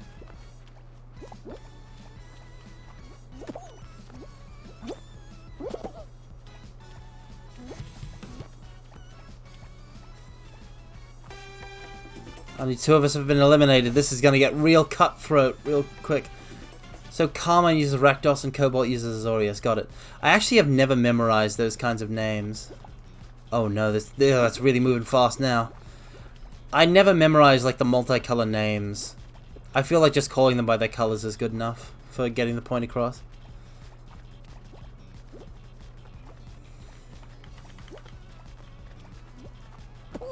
One keyword I really like that's rather recent is the Delve into the Dungeon one that was for like the Dungeons and Dragons crossover set that also had like a fetch land that looked like an old Dungeons and Dragons like thingamajig, like a book set, like a splat book, I think.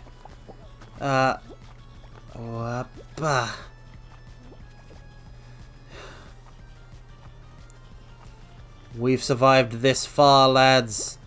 This far, no further.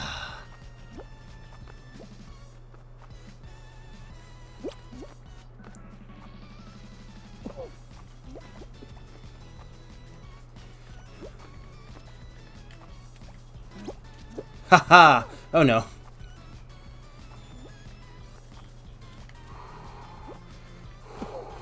It's getting so tight.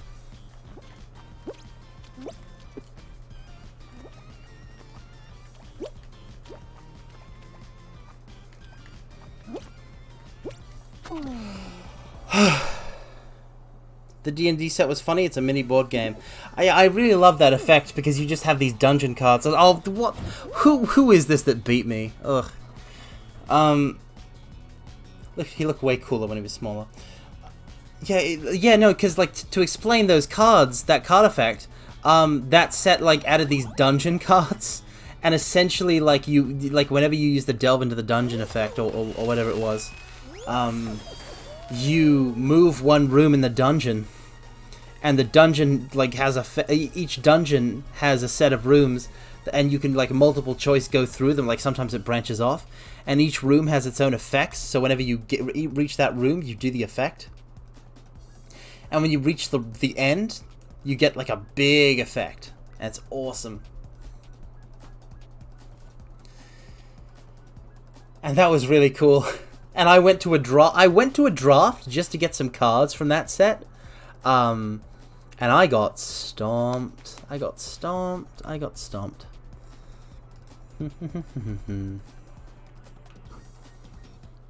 it's fine, because that is the case whenever I play any card game with any other human being who is at all good at a card game. Seesaw. I see. But what did I saw? That's the real question.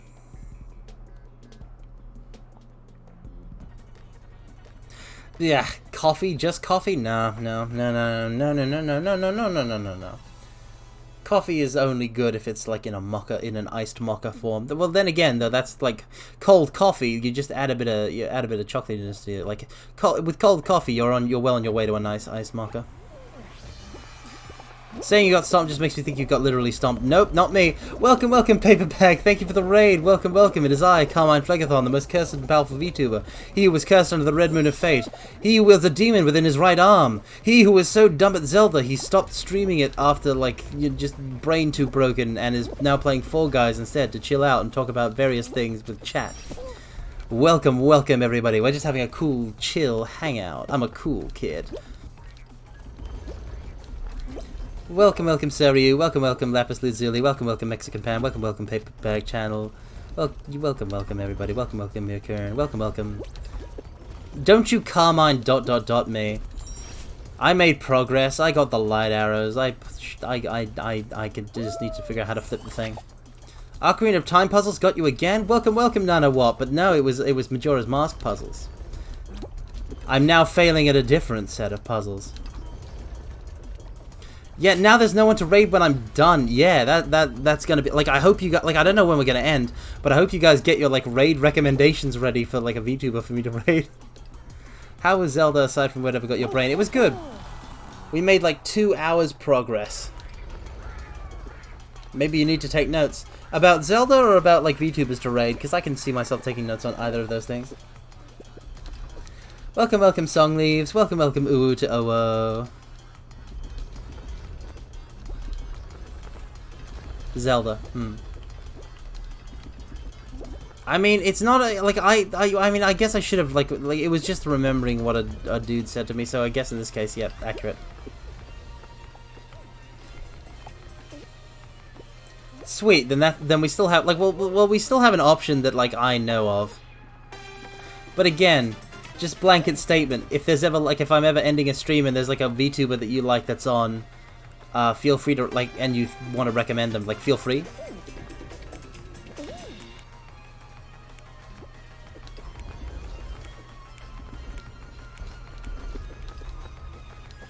Because, like, I mean, meeting new people is kind of fun. If nerve-wracking, you know? There's always the chickens. I don't think I've ever raided the chickens. Ever learning about the Zora's magic attack? The big fish boss was super hard. How did you... I mean... I don't think I ever needed to use the magic attack. I don't think I used the magic attack on the big fish boss. I don't think it was applicable. Anyhow.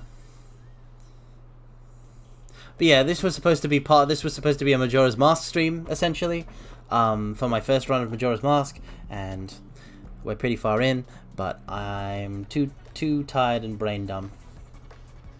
A raid on the chickens is a raid on nobody. Socrates.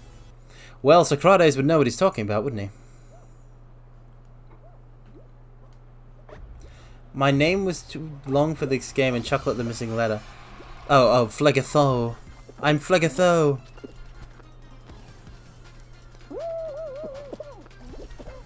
Oh no. When the fan stops, the world stops with it.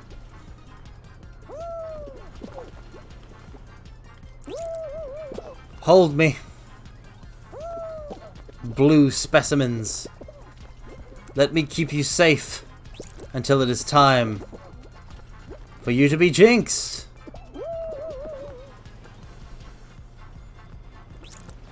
Yeah, they couldn't fit the full majesty of my name. It sucks.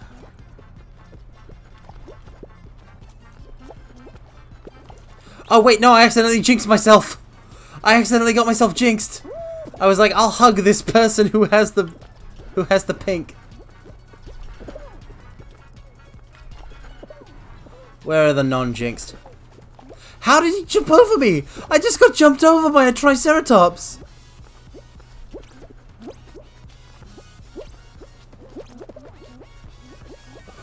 He's juking everyone.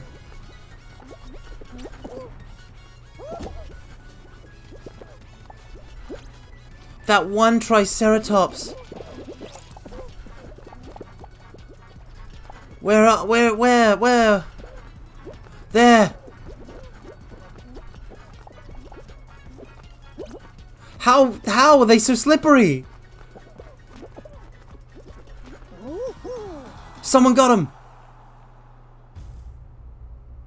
Ha, is that 2B hair? Yes, everything has had a crossover with this game. Yes, it was 2B hair. If there's one thing I'll never understand, I will never understand why Nier Automata took off as hard as it did. Oh wait, no, yeah, it must have just... It's literally just 2B, isn't it? That's what got people, like, playing, like, so, like it got, like, the average player through so much of it.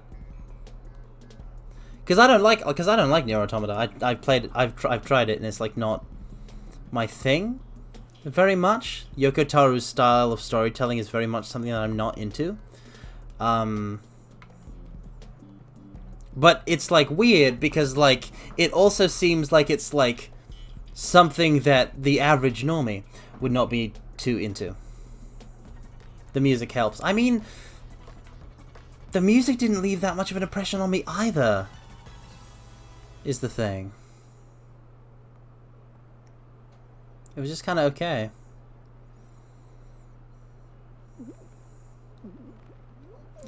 I can't take a bunch of people in lingerie waxing poetic about existentialism and cyclical moral philosophy seriously.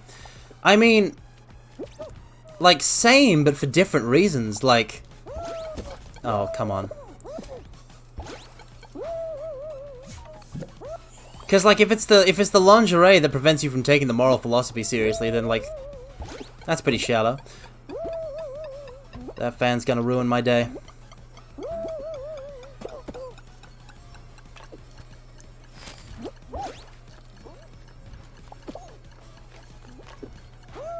$64.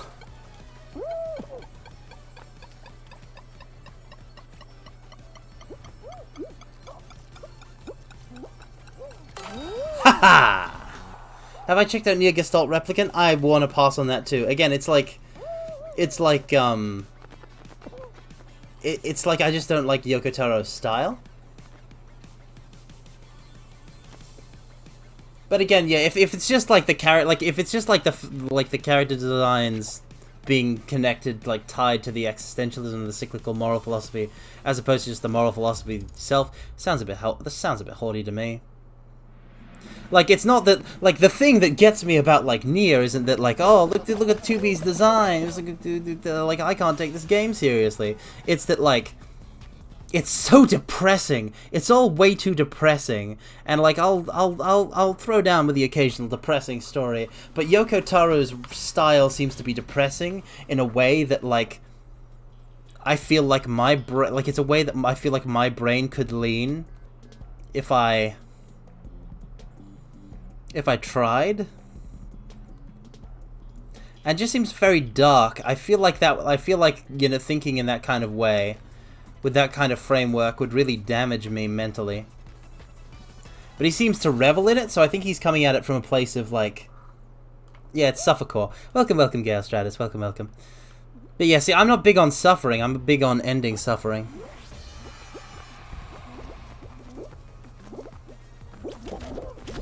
I'm big on the righteous and noble struggle. Nope, nope. Don't you do this to me. No fruit, no fruit, no fruit! Okay, I've just been boonswoggled. I'm done.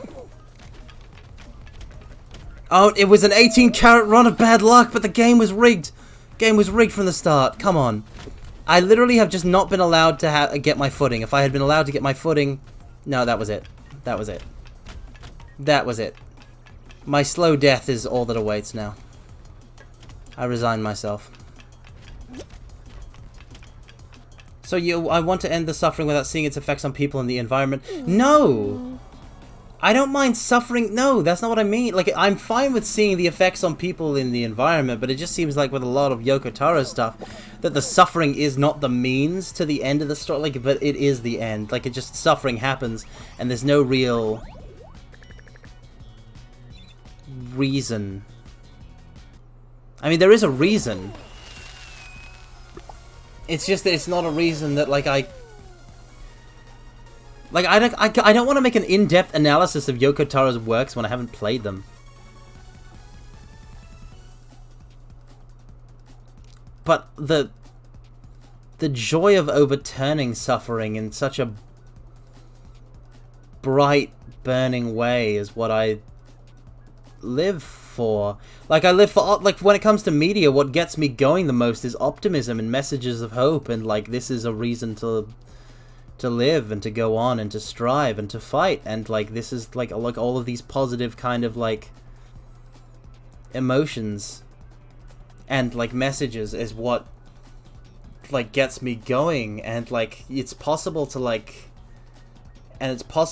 balance that with suffering. It's easy to put suffering in those kinds of stories because that suffering is what you're striving against, you're fighting against in those.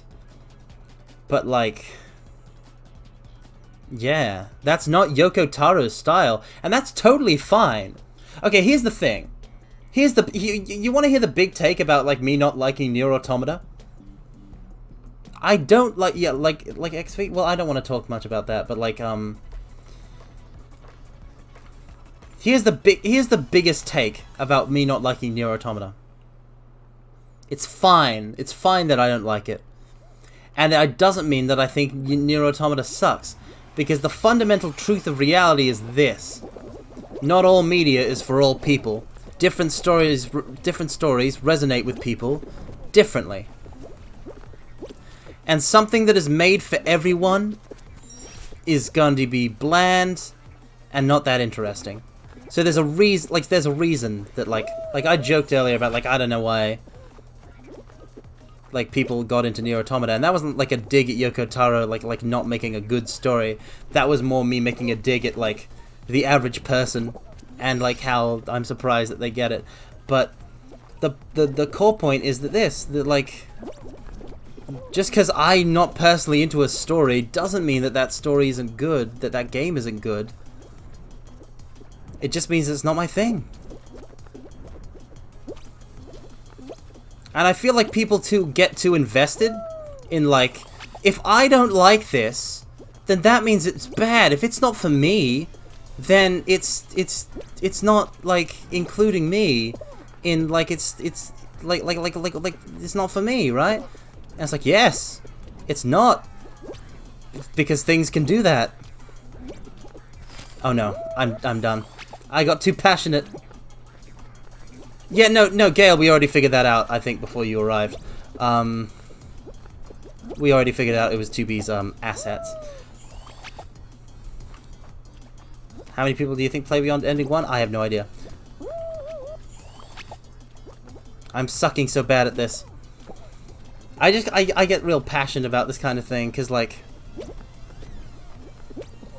I just want to make it absolutely clear that I'm not into Nier Automata. It is not a story that, like, that does it for me. But that doesn't mean it's bad. I said assets! I said assets! I said the assets word! That's the A word. You can't do this to me, mortals. How dare? How dare? Oh wow, I can't believe I still qualified after all that. But yeah, no, it's as simple as like...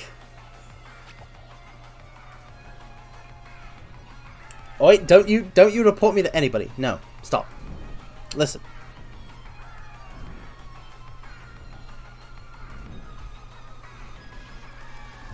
I just wanted to make my core point, and that is, I don't like Nier Automata.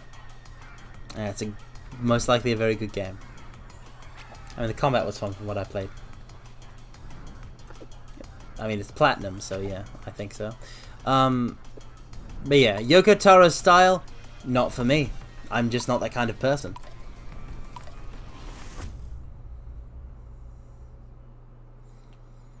But that doesn't mean it's not cool. Like, it's not, it's like, I don't know. I've suddenly, like, really riled myself up. I riled myself up over nothing. But yeah.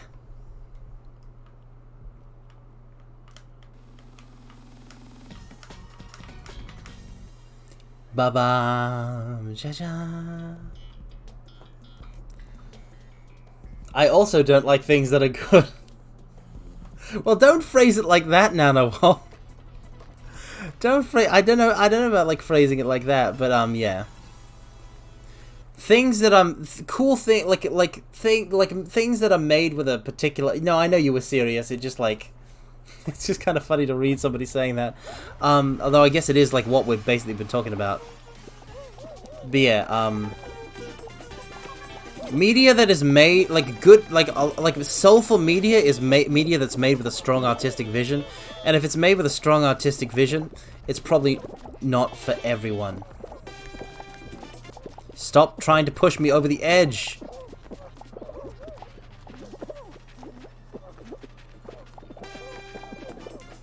They're going after me specifically. That's a problem.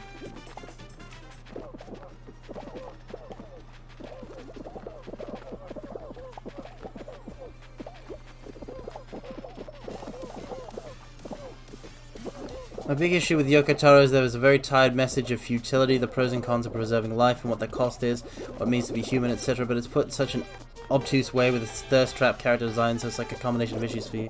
What the heck is a thirst trap? Can you explain to me what a thirst trap is? I've literally never heard this terminology before. Please, you must. You gotta grant me a little more than that. You can't just suddenly drop the term thirst trap like it's something I'm expected to know. Come on, come on.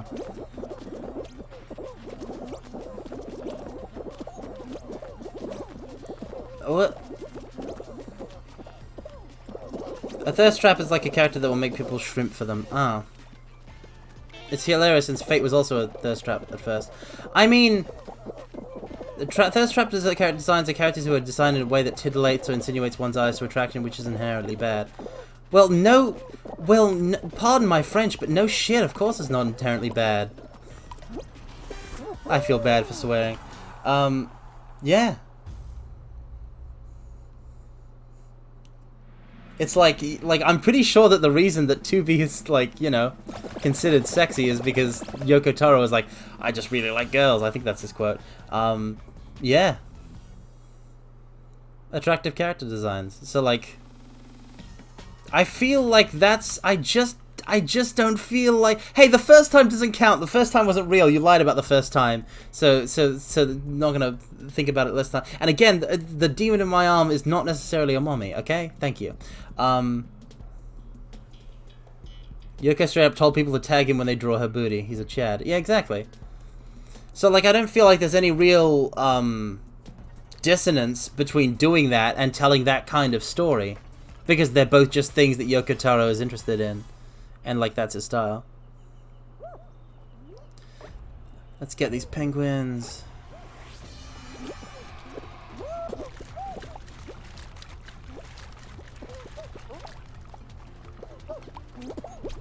No.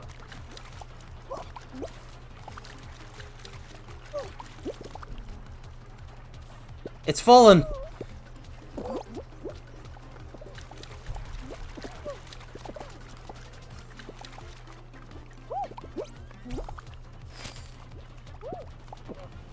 No! Stop! There! No! Wait! Come back! Please! Little penguin! I just need to grab this one! It's mine! It's mine!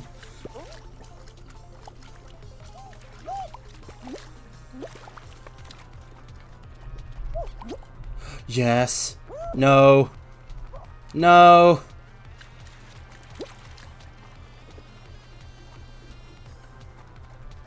Yes. Mom, Carmine won't share the toys with the rest of the kids. You will get nothing and you will deserve it. Welcome, welcome, Ayu. Like, you wanna see me like hog all the toys? You've seen nothing yet, mortals. I'm just gonna take over all the streams on Twitch. I'm just gonna take over all the streams on Twitch, and then there's only gonna be me, and then, you know, you're not gonna be able to watch anything else. Because I took that away from you, it's mine now. Would be an improvement. Let's not say that. I feel like saying that's gonna get me the ire of literally every other Twitch streamer. Which is a lot of people.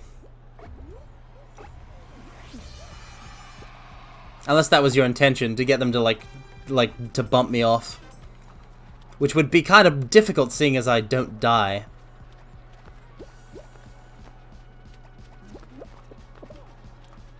Not easily at any rate. Cancelled mine. I mean, I wouldn't be the first mine to be cancelled. Many mines have dried up. Casually thrust Carmine into Twitch Battle Royale. I mean, if it's a Battle Royale, that's more of a free-for-all. I feel like this is more like a Twitch hunt. Get it? Because it's like a witch hunt, but it's Twitch. Oh, that's very clever. Twitch should hire me to do marketing or whatever. Yeah, come on, it was really good. Like Fortnite. Not like Fortnite. I would hope not. I would hope more like actual Battle Royale. Chat, comment through a detached arm at my sandcastle. Where did I get a detached arm from? What? Oh, this is for all the marbles. I gotta focus. Actually. Fortnite, Apex, or Valorant? I've only played one of those, so Valorant, I guess. Why the question? Apparently Carmine doesn't know his arm is also a sandcastle seeking missile. What does that even mean? Oh. No. Why do I keep getting this end game?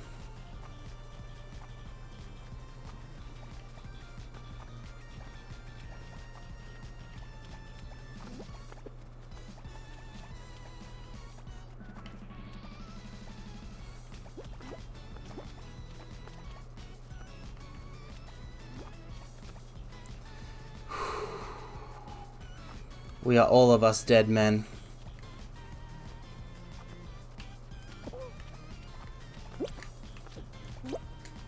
Oh!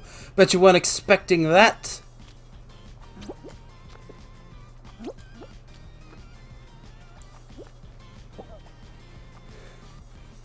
This is getting intense.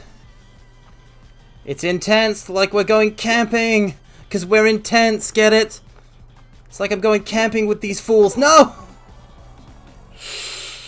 Damn it, mortals, you and your shenanigans that I couldn't even pay attention to, you messed me up. This is what you get for goofing around. This is what you get. You get no crown. You get no crown. Carmine detaches his arm to attach a machine gun to it. Listen, my arm is not detachable. My arm is not detachable. I have 2 full arms. I'm not Barrett. I'm not Barrett Wallace. I have 2 arms. Done many wrong things. This is not one of them. That's not something you should admit ever.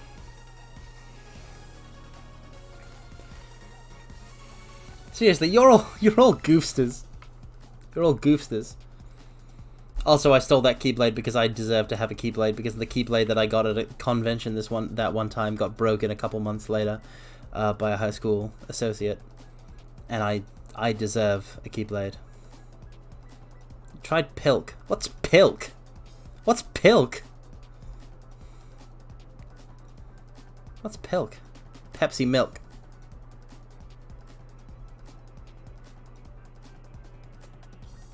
Get out. Get out. Out. All of you. Out. Out now. Out. Get out. Everybody who's talking about this substance. Out. Nope. Not having it. Nope.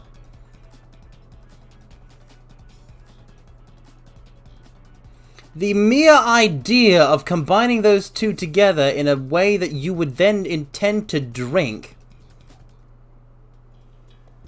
It's disgusting. You're disgusting. Stop it. You possess a brain that can imagine so many things. Like, so many things. Like, you can imagine so many things. You can come up with entire worlds. You could come up with your own, like, fantasy setting or sci-fi setting or something and, like, run a campaign of it. Like, you could craft an entire world. You could take detailed notes and make, like, a campaign setting. And, like, what do you do with this imagination, this incredibly powerful brain tool of yours? You come up with... You use that brain power on this. I'm disappointed in all of you, in everyone who is talking about this. Be better. I shouldn't have to tell you that. You should just be better.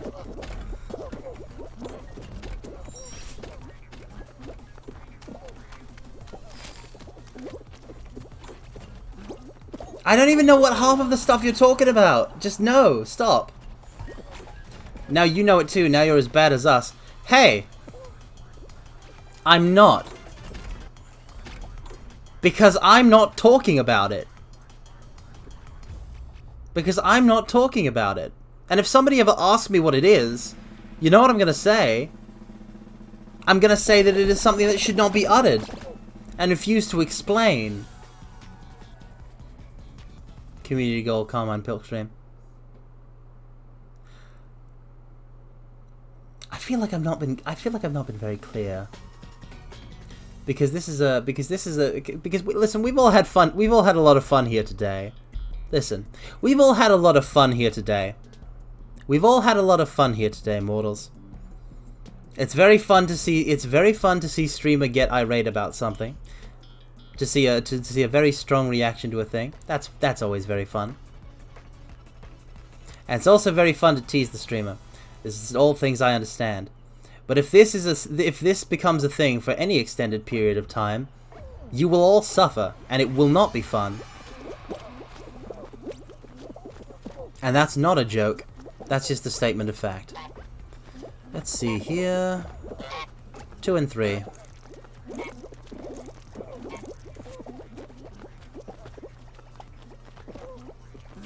Like, you're all good at the moment. That's just a warning. 2.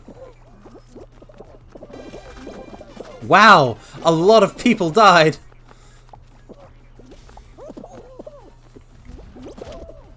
Okay, pears.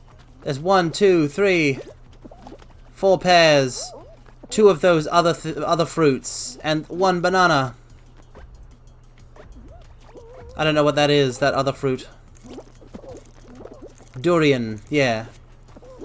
So like 4 pears, 2 durian, 1 banana. Carmine confirmed weak against food memes. 1 banana.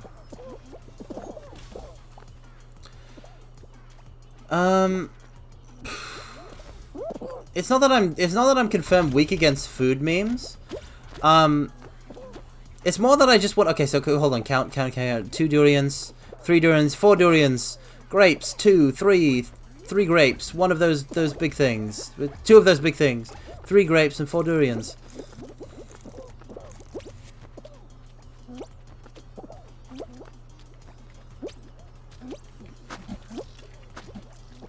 0, it's the one that didn't appear, which would be this one. Okay. It's not that I'm weak against food memes. I just wanted to because what's happening at the moment is fine. I just wanted to issue advance warning, you know? This concept of the substance that will not be named is disgusting. And I'll happily rag on it for a while, but I'm just warning you guys that as a meme, talking about thing that Carmine doesn't like, it's a short shelf life, my friends. You get one shot with each new bad thing.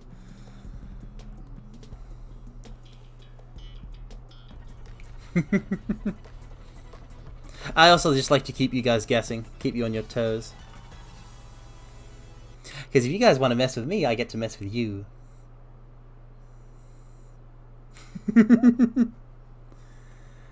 Okay.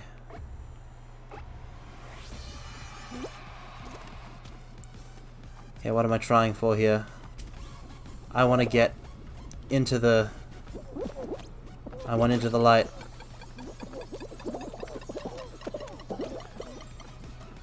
Where is it? No, hey! You fools! Out of my way!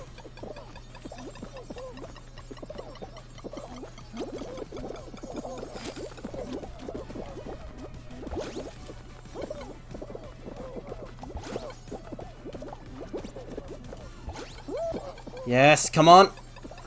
Yeah! Can't understand if I'm more of a Coca-Cola guy. No, I am a Pepsi guy. If I had to pick a soft drink, I drink Pepsi Max all the time. I don't drink Coke. I don't like Coke. Coke sucks. But yeah.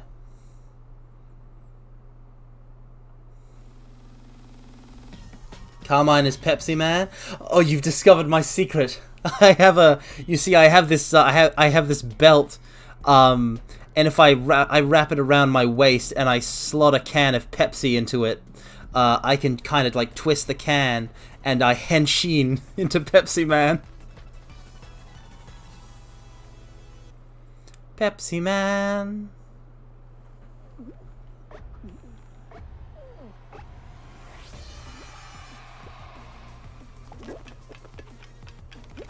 No way. I just realized what particular game mode I was playing, and I had just started running across all crazy like. Come on, move. Oh no, which was it? Okay, it was that one. Oh, come on, somebody, take a chance. Take a chance, take a dance.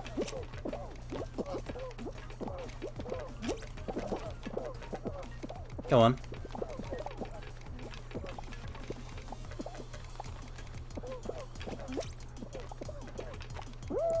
Oh no. They're too close to the edge now. They're too close to the end. No! I can't let you. No!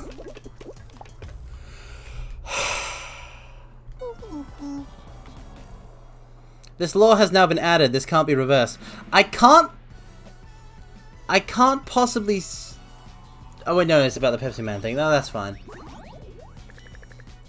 Can't believe I killed all those people in Heavenswood. Were there Pepsi Man memes in Heavenswood? Were there Pepsi Man memes in Heavenswood? I can't think of a single character who Pepsi Man would apply to.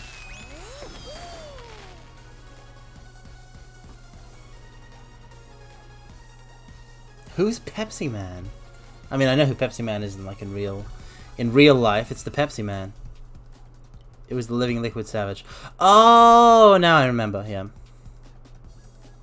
Yeah, memes about Savage raids are doesn't affect me. I'm a casual player.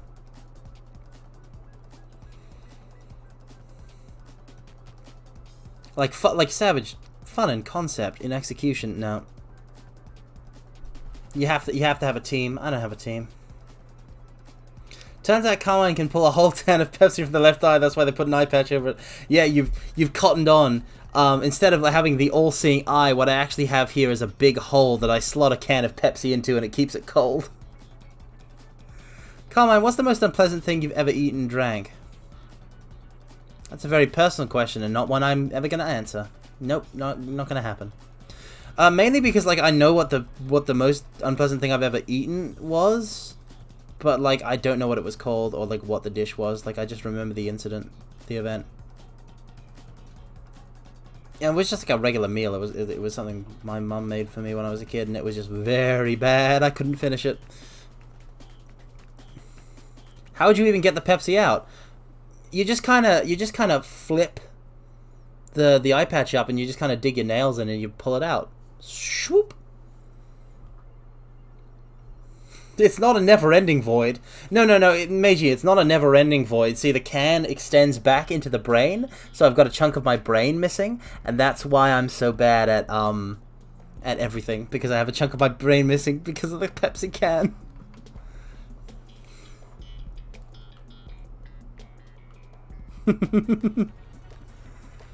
That's why I'm such a dumb. That's why I'm such a dumb VTuber, because some of my brain has been removed to make room for Pepsi back storage. This is all non-canon. It's not actual lore, Major. You note this down in the canon section of my wiki page. I'll be very upset with you. Oh no! Oh no! My fear, my hesitation, my trepidation. It led to me making the worst possible decision at the worst possible moment.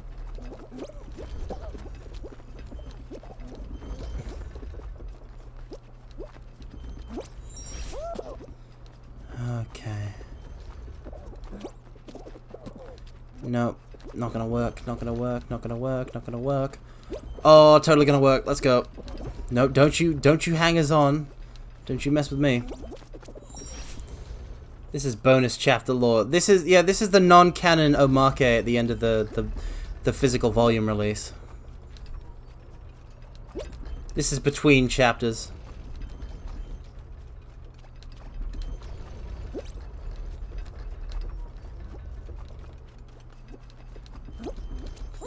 Why is there no music? There is no way anyone is going to draw me removing a can of Pepsi Max from my head. Just straight out of an empty eye socket that's been, gouged and enlarged. It's not going to happen. No one's going to draw that. So, yep, positive. I'll bet on it.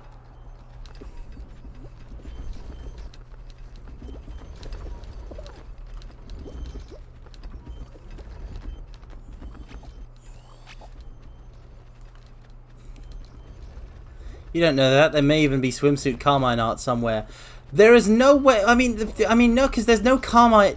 There can't be Carmine art in existence that I'm not that I'm not aware of. Because then that's art that I don't know about, and that would make me sad. What do we do? What do we get if someone drew it? Well, nothing, because that's the thing. I don't want to encourage you guys to do it, because this is all well and good fun. But if I actually encourage it, then you may just be like, "Oh, we'll pool our we mortals will pool our pocket change and get someone to draw this terrible, terrible thing." So Carmine will give us the thing. You don't have to do this kind of convoluted. If you want something from me, you don't have to do this kind of convoluted, of nonsense. You just ask me for a thing. By the way, if anybody's hiding art of me that is just nowhere online or in a place that I can see it, then that's a crime, and it's punished by death. So only draw things of me that you want me to see, and we won't have a problem.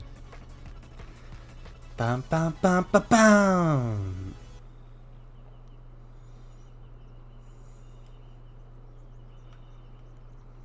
You're all way too mischievous. Come on. Come on, folks. Come on, mortals. No.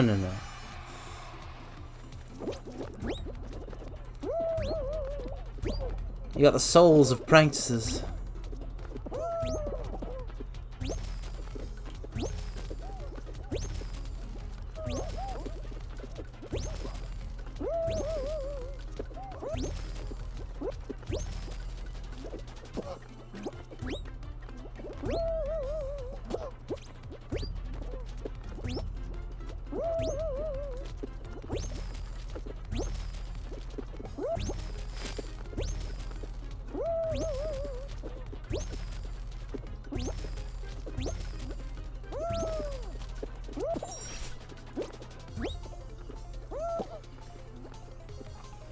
Okay, I'll fall.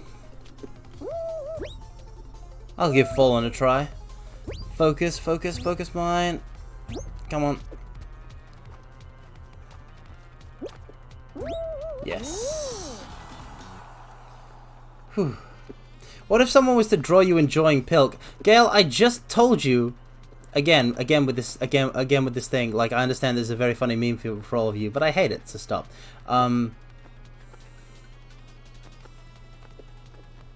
Like, my patience, it will run thin.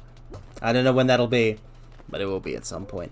But like, if somebody does that, then, like I just said, only draw like art of me that you are cool with me like seeing. And if you're cool with me seeing that kind of thing, then you don't like me at all. So like, what obligation have I to like you? So essentially you lose your, like, Carmine is affable towards you license. That's what happens if somebody does that.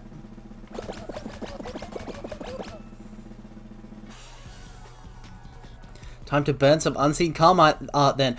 I just said, why would you draw art that like, I mean, I guess you can do, like, I guess I don't want to, like, make, I mean, I don't know. I just really am interested in, like, seeing that kind of thing, but, like,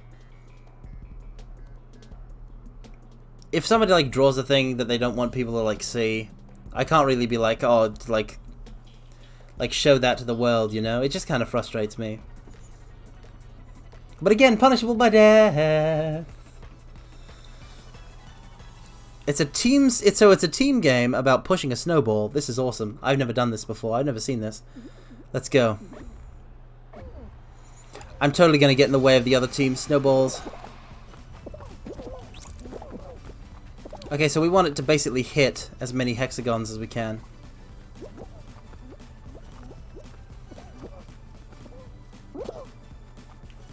Okay, so blue is the one that we gotta stop.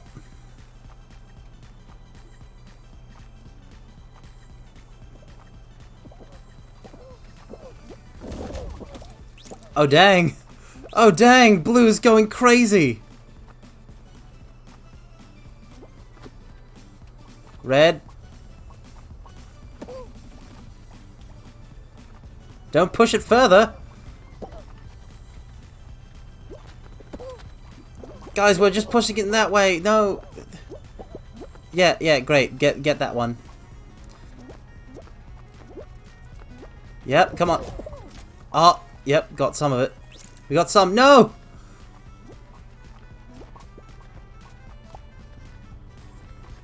Yeah, push it that way.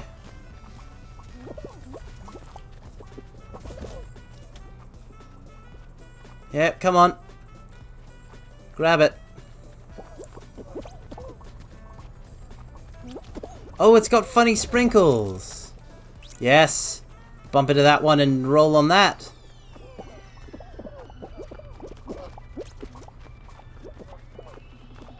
Why are you pushing it that way?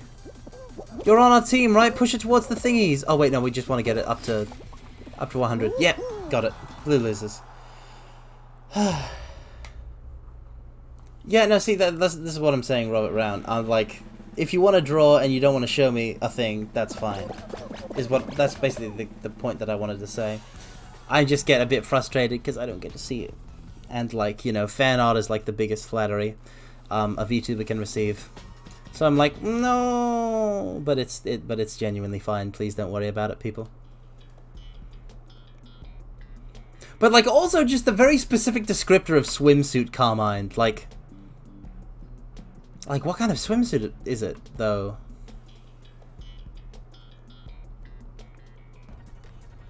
Because I'm the type to go with the water shirt and the shorts.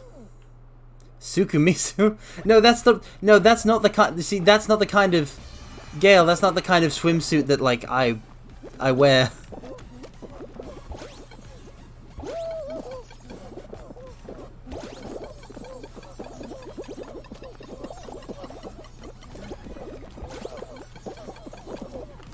Like, at all.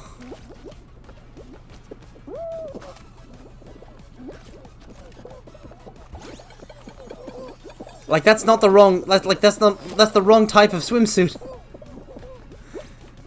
I can't wear that kind of swimsuit. I'm pretty sure I'm not allowed. And it's definitely not, like, made for me. At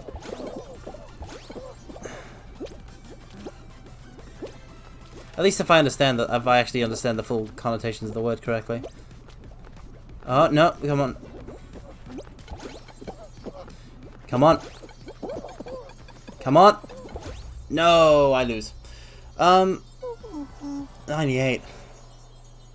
But yeah, if like, just if you ever want to, like, if you ever want to know what, like, kind of swimwear I wear one of those, you know, the shirts that are kind of like the shirt, bit of a wet suit, but on their own, and, like, you know, the shorts that are just kind of like big and poofy.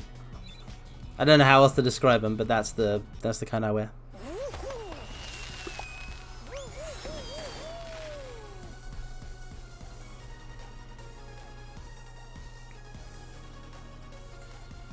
Being a being of fire, I actually burn easily were I to go to the pool or the beach, so I'm much more of a fan of indoor swimming.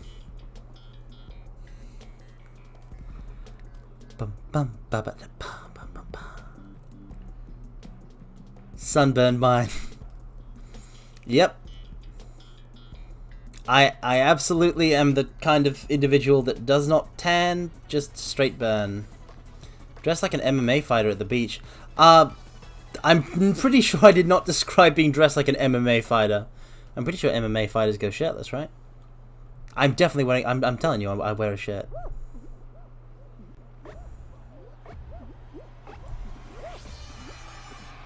Okay, race time, race time. Gonna get hit by a swinging thing. Gonna get hit by a swinging thing. Spinning thing. Thingity thing. Gonna get me good. Get me good. That spinity thing. It got me just this second now. Oh no, my death is at hand. The time is over now. I have failed in my quest. No, don't you dare. I must protest. Got through. I'm good. I'm real good at just all sorts of gaming, mortals. I'm so good. I just need to be one of the 42.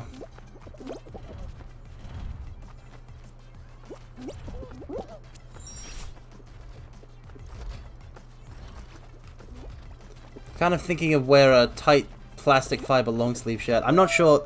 I mean, that might be an accurate descriptor. I don't know. What I do know is it's a pain to take off while it's wet, because it kind of sticks to your body. So you just gotta kind of, like, struggle out of it. That kind of swimming shirt. You've been dealt a losing hand. Thus ends your merry band. Your quest is done. Your course is run. Rest now. Rest now. That was some good lyrical work, randomly, Rom. Nice. Unless you were quoting from something, in which case I didn't get it, and I'm sorry that I put my own spin on it.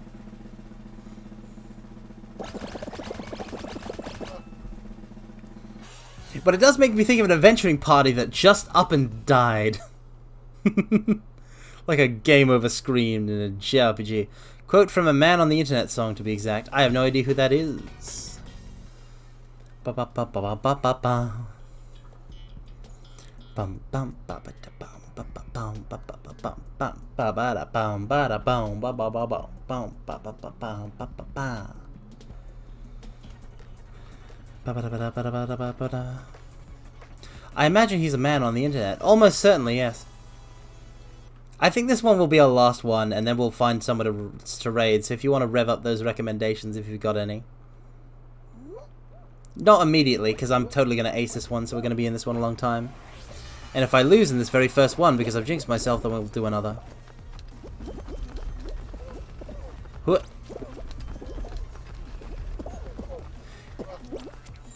Ba ba ba ba ba. Ba na na. Ba ba ba. Oh no, no, no. Hey, no. I was grabbed. No, hey, no. Oh no. How dare.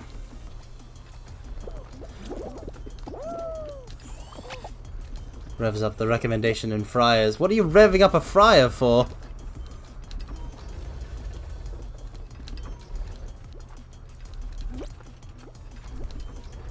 What is there to rev up about a fryer? Okay, and then they just kind of stabilize it for me. I am smart mine, I am cool mine, I know exactly what I am doing mine.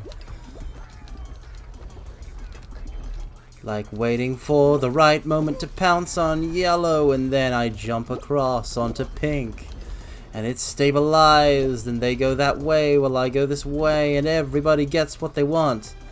Hachi machi woo!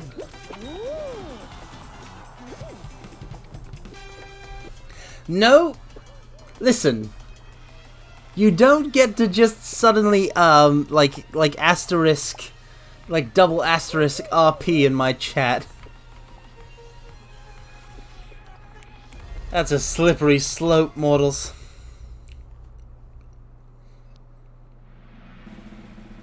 That's a slippery slope, and it ends with us all pseudo-LARPing with me as the GM. No, you stop that right now. I won't encourage this behavior. I won't be a party to this. Carmine only accepts LARPing. I've always been interested in live-action roleplay, but I've never actually gone. I've never actually gone and done it. I roll for initiative. Okay, roll. What do you get? What do you get? Roll. Tell me your roll. 3 goblins spring from the underbrush, ambushing your traveling adventurer band. However, because of your elven guide's keen senses, you were forewarned and thus are not surprised by the ambush along the path. Roll for initiative. You are only bluffing. You don't have dice. You only have a pizza. Oh, that's pathetic. Here, let me roll for you. 16. Not bad, mortals. Not bad. Alright, you get to go first before the goblins. What do? Come on. The three goblins have emerged from the underbrush, each carrying a rusted short sword, brandishing them at you. The weapons appear to be clearly stolen in origin, as opposed to the usual goblin weapons of sharpened sticks. Clearly they'd taken these from the previous adventuring band that they ambushed along this route. Is any of the goblins a cute girl? No. Not this set of goblins, no. Use a readied action to attack upon entering threatened square. So nothing then, okay. Cute girl goblin? Lame. I said there were no cute girl goblins. There are no cute girl goblins.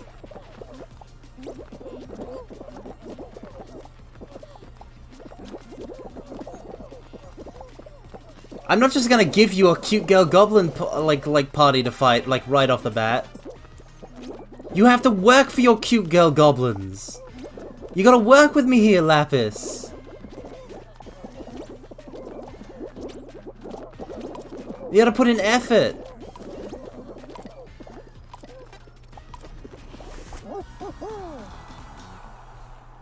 Things don't just drop into you things don't just drop into your lap. You gotta work for them. So you make people work for their fan service. Now, yeah, I'm making the party, which is you, work for the fan service. If that's what your characters want, if your characters are in pursuit of goblin fan service, you leave the party to fight the goblins and go on search for Princess Knights to sniff. While leaving the woods, you are ambushed by a set of more rowdy kobolds and are torn asunder without the aid of your comrades to help you. You die. What do the rest of you do? No one has fought the goblins.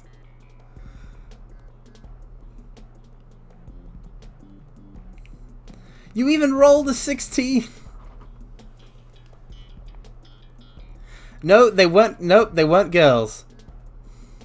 This is exactly why. This is exactly why I didn't make the goblins cute goblin girls. Because if I did, you wouldn't want to fight them. And I wanted to see what you would do with fighting them, but no.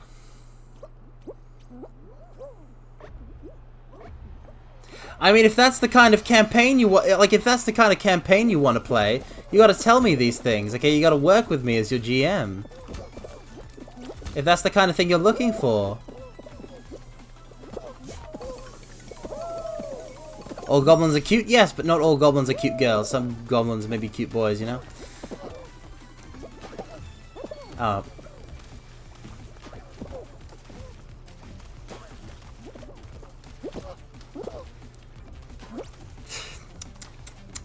I'll make a proper adventuring party out of you yet, mortals, I swear. I don't know how, but I will. Okay, how about this? How about this? You are stopped. You and your fellow adventurers are journeying in a woodland trail. Along your way to your next destination, the merchant town of Silverleaf, you are stopped by a stranger on the road. Welcome, welcome, Nika Nika Kamen. I'm playing Fall Guys and also apparently running D&D. The stranger on the road is wearing a tattered and shabby cloak. Upon closer inspection, it appears to be a cute goblin. A cute goblin girl.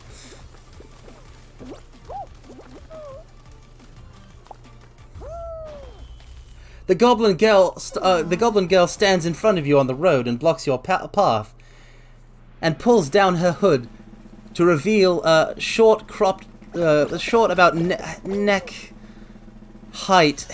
length hair under her hood, and she says to you, "Are you adventurers? Please, my goblin village has been attacked by bandits, by elven bandits. I fled, but I need to go back. I need to go back for my family. Please, please help me." What do? You give the goblin food and surreptitiously sniff her hair. You give the goblin a bit of jerky from your pack, and she snacks on a bit of it, and she says, "But please, please, I have to get back." Kill the elves? Okay. You want to go kill the elves? Very well. How she managed to be pushed over by elves of all things? I'm not playing. They had weapons. They had big swords and bows and things, and we had only sticks. All right. So you follow. So having chosen to go kill the elves, you follow the goblin girl off a side path through the woods, a secret path. To that, we're doing another one now because I'm running this. Wait, actually, now hold on. Yeah. Okay. You follow the goblin girl through a secret path through the woods.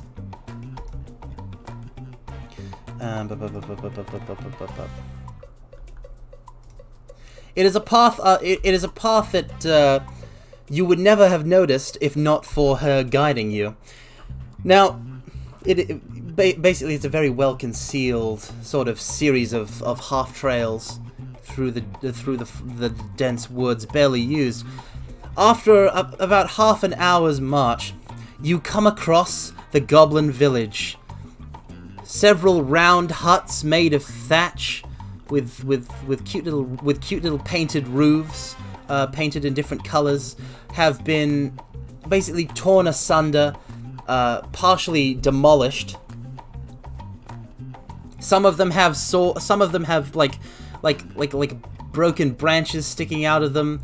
There's a sword in one, and huddled in a corner, basically next to one of these houses is a whole cavalcade of goblins. You would say 15 or so, 16, and they are all bound in chains, in steel chains around their necks and their necks, their ankles, and their wrists. Chained together. They are all chained together on the same length of chain. And standing guard over them is a party. Welcome, Crest Channel. Is a party of around 5 haughty-looking elves. Each of the elves is wearing an ornate wooden mask that conceals their features, and likewise, they are draped in these kinds of formless cloaks. So all you can really get a look at is their long, pointed ears and their identical-looking hair. Each of them has silvery white hair done up in a short bun at the back of their head. What are we, a human? What class? That's up to you. That's up to you. That's your call. I'm not making your characters for you. You're an adventuring band of mortals. Set them on fire. With what? With what do you set them on fire? A spell? A Molotov cocktail? Come on. Be specific.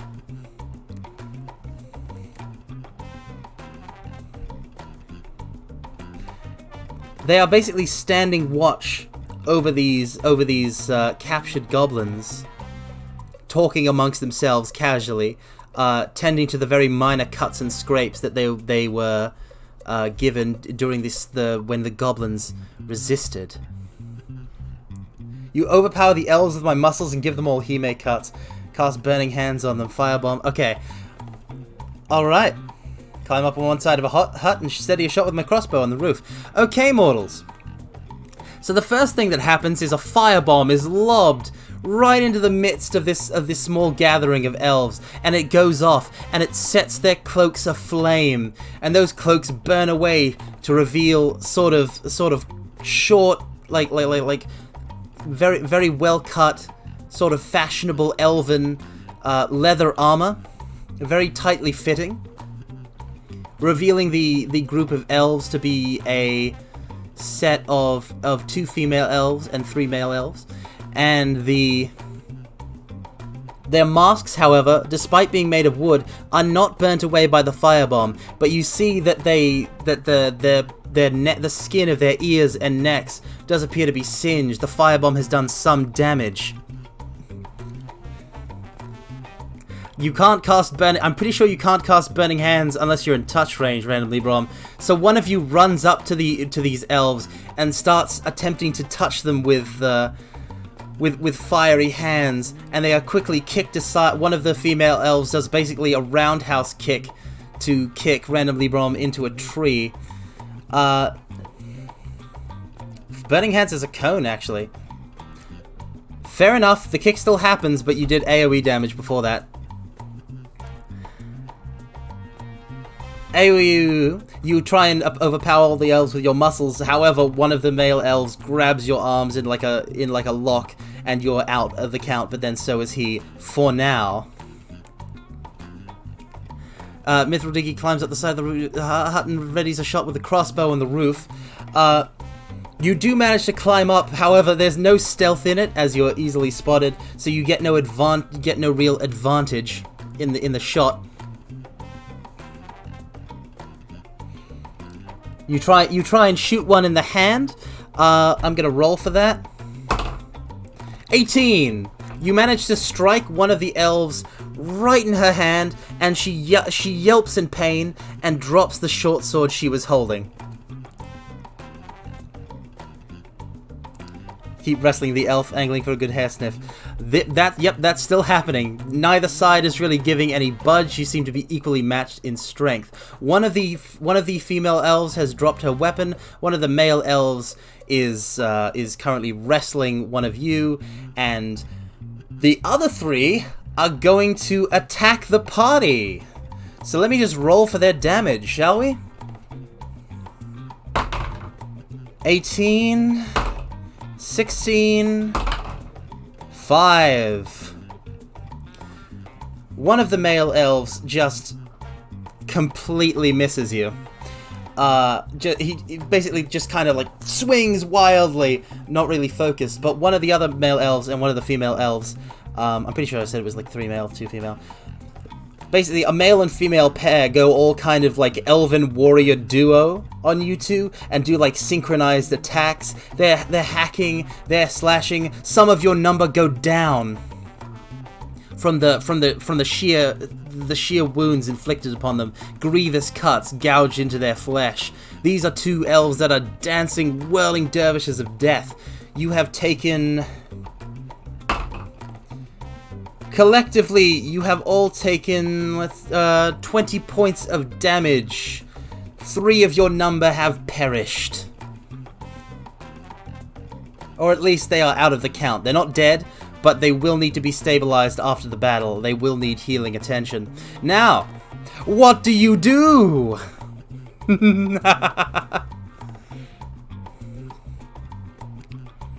Just to set the scene, one of the elves is swinging their sword wildly, missing everything. 2 of them are basically being dual combat badasses. One of them is wrestling one of you, and the other one has dropped her sword and is like still kind of like wincing, pulling an arrow pulling a bloody arrow from her hand. Who do we sacrifice? That's not really important. You can all still make actions. You shoot one of the duo in the chest to demoralize the other. Okay, let's roll for that. Cast heal on the wounded elf. Oh, that's an interesting play. But you can't heal the elf because you're wrestling. You'd have to detach from the grapple, and the male elf is not letting go. That would be a 5. Mithril Diggy, your shot whizzes by, just barely grazing the cheek and cutting the hair a bit of one of the elven duo. And that sets their sight on you. So once everyone else is done with their actions, they're gonna, one of them at least is gonna make a beeline for the top of that hut. The goblins nearby are all just kind of staring in complete surprise at the wild newcomers that have just arrived in their home and are now fighting their oppressors who are about to take them into slavery. And as they do, and as they just kind of like fearfully watch up at the battle, the goblin girl, the cute goblin girl who brought you here, sneaks over to them and starts picking the locks of their chain. She has some proficiency in thief skills. Neka Carmen, you take out your dagger and dual fight one of the elves in a dual skill versus skill. Alright, let's roll for that. That's a 9, and they rolled a 16. No, that's not gonna cut it. You parry, you riposte. It's the stuff of legends. You have a cool, like, Zorro-esque sword fight, but you just can't gain any ground on them. They managed to nick you a couple times, too. Only a little bit. You throw a flash bomb to blind him. Okay, Lapis Lazuli. Let's roll for that. 18! Okay, so you managed to lob the flash bomb in such a way that it gets all of them. And all of them now have disadvantage. Like, all of them are, like, stunned. Now, elves do have dark vision, so they are extra sensitive to the light, the flashing light of this flash bomb. And they're all sort of stunned. They do have their keen elven hearing to rely on, though. So even though all of their eyes have closed instinctively, reflexively, they all can still fight you. But they will take disadvantage now. And they might not be able to see certain actions that you take if those are actions that they would not be able to hear. You ready your crossbow to fire at the elf closest to me? I'm just going to assume you want to shoot him randomly, Brom, so I'll roll for that. That's a 1. You miss. You accidentally shoot one in the heat of the fray. You do accidentally shoot one of your fellow compatriots for a glancing blow to the shin. They take an arrow to the knee. They take an arrow to the knee. You want to use the flashbang to throw the elf male off and grapple the female elf wounded instead and bandage her wound. Okay, so I'm going to need you to roll for that because you are having to you have to throw. You have to throw, so like you do have advantage on the throw. So let me just roll twice for that. Okay, 11. Normally that wouldn't do it, but they are that elf has just been blinded, so in that moment you do toss them off, and then you try to grapple the female elf, the wounded one. That's a 9. She moves like water and basically judo flips you over her head and into the boughs of a nearby tree. So you're gonna have to, so you're kind of out of the fray for just a little bit. You got to get back into the thick of it. You couldn't bandage her wound. Blood is still kind of gushing from it, but luckily the arrow wasn't poisoned, so she'll live. Drop my crossbow and pull out my throwing axes, then throw the one who intended to approach. You have taken an action this turn, though, Mithril Diggy. So before we get into that, the elves attack! How do I reach these elves? You just gotta get back into the combat on your next turn. But now it's time, but the party's turn, your turn is over, party. Now, mortals, it is the turn of the elves. One of the elves has dropped their weapon, but they have now, like, recovered, so they can pick it up and make an attack, or just punch you. The duo are still absolutely rad, and one of the and the elf that is grappling is now free. That was grappled is now free, and the one who was missing is now gets another shot. So essentially, in the last round, 3 of the elves were available to attack. Now 5 of them are, but they do all have disadvantage from the flash bomb. So we're just gonna roll for that. That's a 16 for the first one. 20 for the second one. Oh, I know how that's going to resolve. 17 for the third. The fourth gets a 9.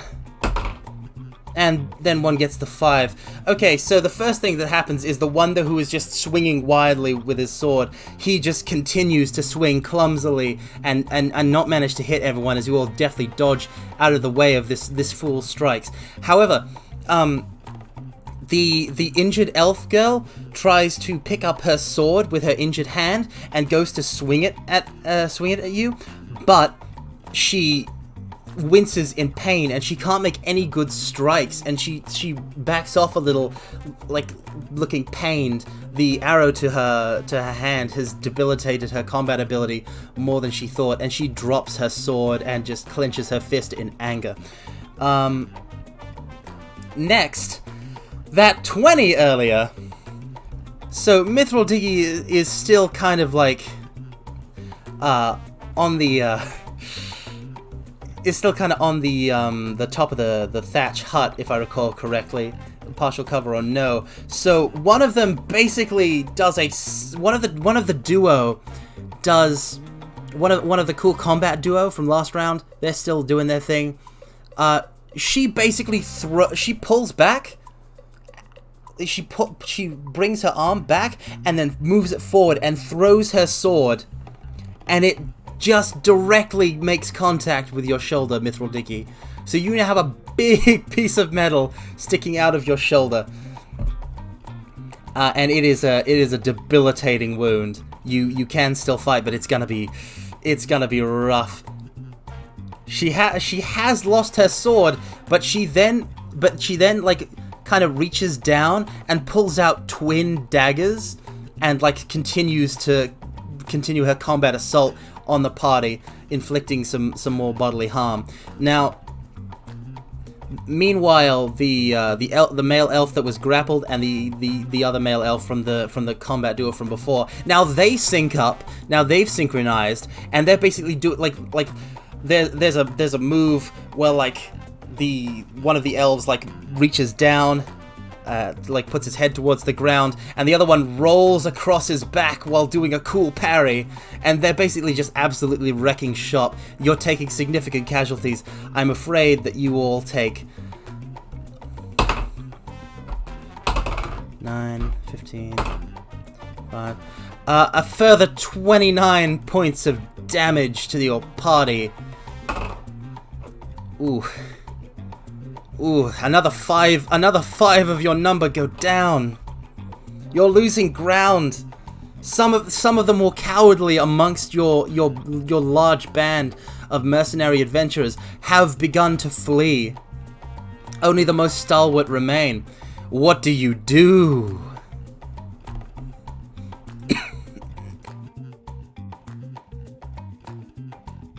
It's fine because you're taking damage as a collective.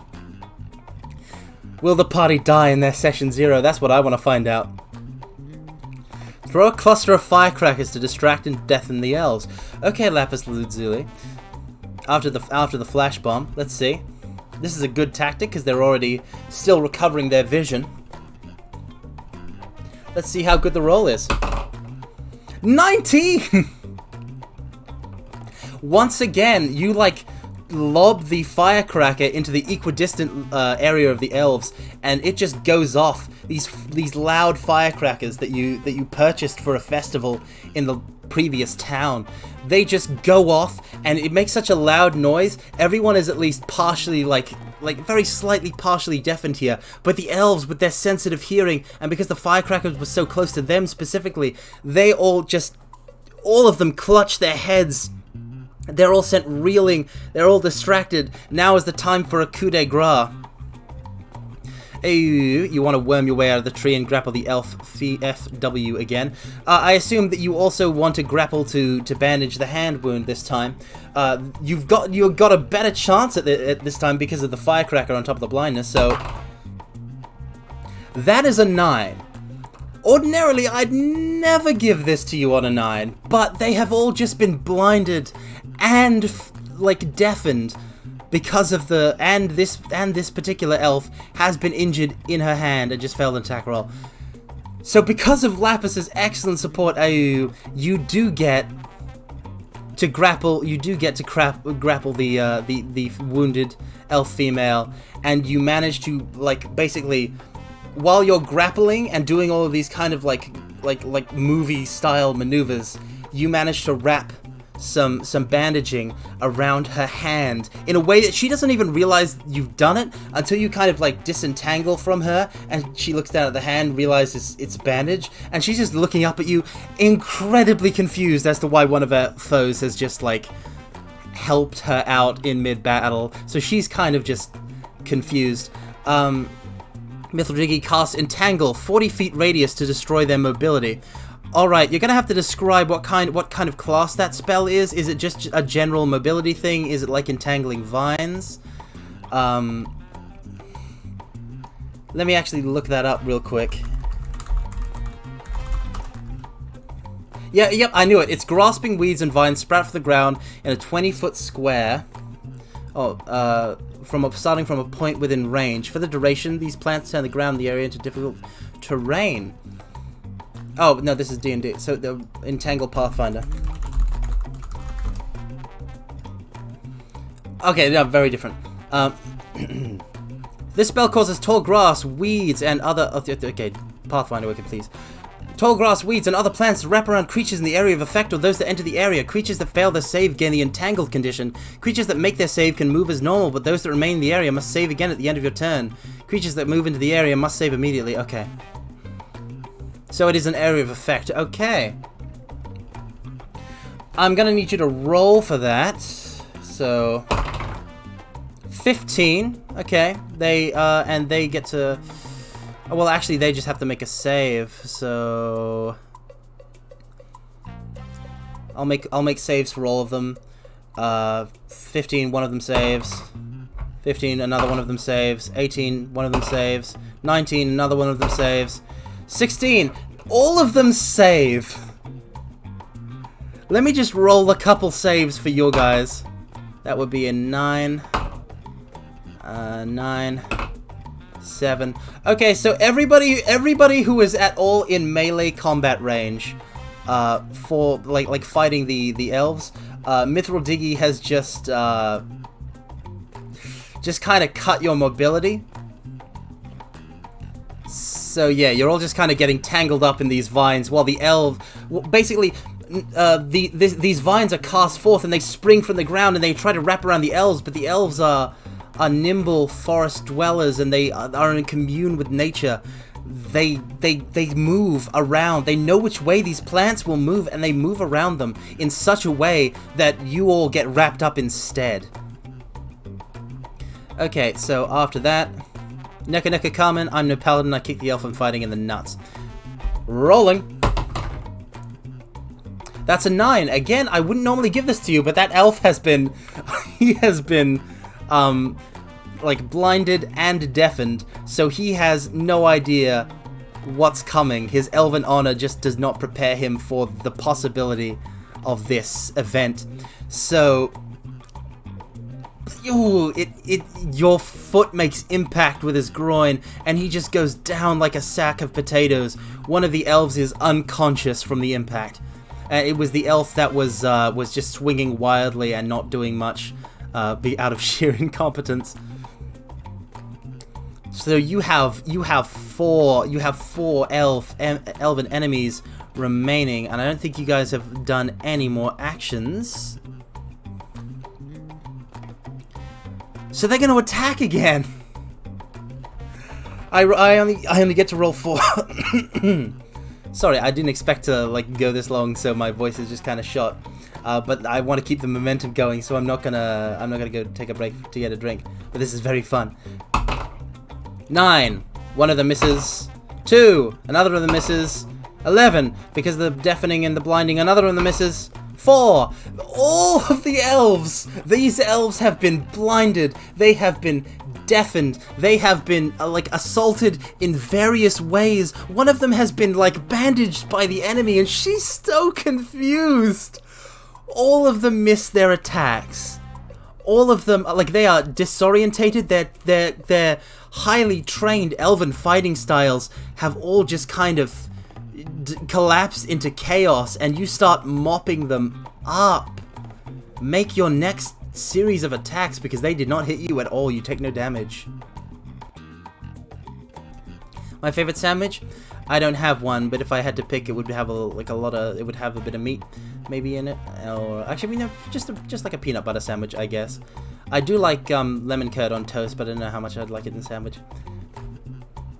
But yeah, no, you guys are like working as a tactical unit now, and the elves are just so disorientated that they can't make any hits on you guys anymore. They've been blinded, they've been deafened, their senses are in disarray, they're reeling. You keep grappling the elf in an attempt to give her a hime cut, okay. So I assume you're gonna like draw your knife to kind of do that. We will roll for it. A 12! I'll give that to you. Oh, actually, wait, do you have any modifier for... We'll say that you have a modifier for hairdressing. So, that's a +3, so that would be a 15. Yep. So, yep, I'll give that to you. You basically grapple with the elf. You do once again do this kind of intricate kind of like movie, like spy movie style, like pseudo-romantic grappling kind of thing, like a tango. And she's just trying to kill you, or like to get into a position where she can just snap your neck, and you're just not having it. And you do grab your knife and you just kind of slash it across. You first kind of like nick her the cord, keeping her hair in a bun, and it falls loose and free. And you just carefully trim with a couple quick slashes. And the elf that Ayu is now grappling, it now has a hime cut. So she looks like full on hime cut. The only difference is that from like the most typical hime cut that you can think of is that it is a brilliant silver as opposed to like maybe a black. Mithril Diggy, dismiss entangle is a swift action. Throw my axe at one of the duo. Okay, you can dismiss entangle. So all of the vines that are entangling everyone, they simply wither away. And the roll. By the way, good taste with the hime cut. A 16. So that axe, basically, it basically like sort of buries itself in the leg of one of the of the elven man of the duo. Well, actually, they're both elven men now. So yeah, he just kind of clutches at his side and goes down because the pain is too immense. But you have lost your axe. Okay, you sneak behind one of the fighting elves and stick my dagger to his throat, advising him to throw his weapon down. Okay, so the other one that is still kind of like one of this basically this badass duo of synchronized fighting elves that then just disintegrated. One of them gets an axe in the side of their leg, and the other one, yep, 12, basically gets like suddenly feels the cold glint of steel pressing into their throat, and they immediately just kind of drop their weapon, and they begin to, this particular elf, he begins to cry, and just like not even like, he doesn't like beg or anything like that, he just starts kind of stoically weeping. He's blinded, he's deafened, he's confused, like he doesn't know what's going to happen to him, and he just can't suppress a tear, but he does throw his weapon down and he won't fight anymore. Throw a large net to attempt to entangle the blinded and deaf elves. Okay, we'll roll for that. 10. Again, ordinarily, I'll say this. Some of the elves have already been dispatched, like the one with the axe and the one with the Hime cut is still kind of in the thick of things, but the one with the axe and the one with that just surrendered and the one that got knocked unconscious. So basically, yeah, these two elven women, like just the two girls that are still, who are the only two combatants remaining, get tangled up in this net, and you have them captured. Basically, yeah, you have one of the elves, there's 3 male elves, one of them is unconscious, one of them is like lying there with an axe wound in his leg. Welcome, Chieftain Mark 11. Yeah, kind of. One of them, I'm running a pseudo D&D session, I guess. One of the elves has an axe wound in his leg and is just kind of lying there. One of them is unconscious from being kicked in the groin, and the last one is just kind of crying as silently as he can, just having surrendered completely. And these two female elves are now in this large net that you've just kind of bound them in. They're wriggling and writhing and cursing at you in Elvish, which only a couple of you can understand, but what they're saying is not very nice, and they are just spitting hatred at you and trying to get free, and one of them has a Hime cut and one of them does not. You descend from the roof, use a rope to bound the elf with the axe in his leg, and pull it out, then feed him a healing vial. Okay, so you perform first aid for the axe wound elf, so he's not going to he's gonna be okay. He's gonna pull through. I assume you guys also bind the other 2 male elves, the one that's unconscious and the one that's surrendered. And I assume that you also stabilize the wounded members of your party that have still remained and not fled. Okay. You give the non-Hime cut girl a short bob cut. You want to reach inside the sack for that? Okay, so you do manage to, like, you basically just kind of drag one of the elven girls out of the sack real quick, and she's so confused as to how why you've just done this that she doesn't like even realize, oh wait, I can totally like now start fighting these fools again. And by the time she realizes that, she's back in the sack, and she now has a bob cut. So she was all ready to. So she basically went through the slow mental process of going, wait, I can totally fight. And as she readies to do it, it smash cuts back to being in the sack again. But now she's got a new hairstyle. Okay, so yep, you're all healed up. You've managed to stabilize everyone's wounds. Everyone's in pretty okay shape. The elven women now have new haircuts. While you were fighting, the cute goblin girl who led you here has managed to free all of the enchained goblins, and they were all preparing to flee should your conflict turn sour. Like, should you lose to the elves, but you prevailed, and they turn to you, and the again, sorry. Hold on. This is not what I expected to be doing with my voice, but I love this so much. I just want to finish the scene. So the goblin. I'll get water when we finish. Actually, hold on. Can you guys actually hold off when I get water, because I feel my throat starting to bleed. I'll be right back.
Alright, I'm back.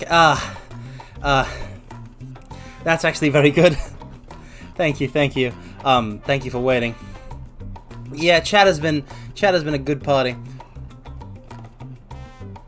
Okay, so, where was the scene?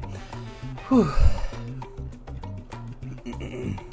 Yeah, so yeah, the goblins are all freed, and obviously, you know, you did prevail, so they don't need to flee for their lives from the elves anymore, and because the elves are all bound up, and so the cute goblin girl from who brought you here kind of like turns to you all and says, "Oh, thank you, adventurers. I can never repay you enough. I am the chieftain's daughter of this humble goblin village of Gobswood, and we thank you.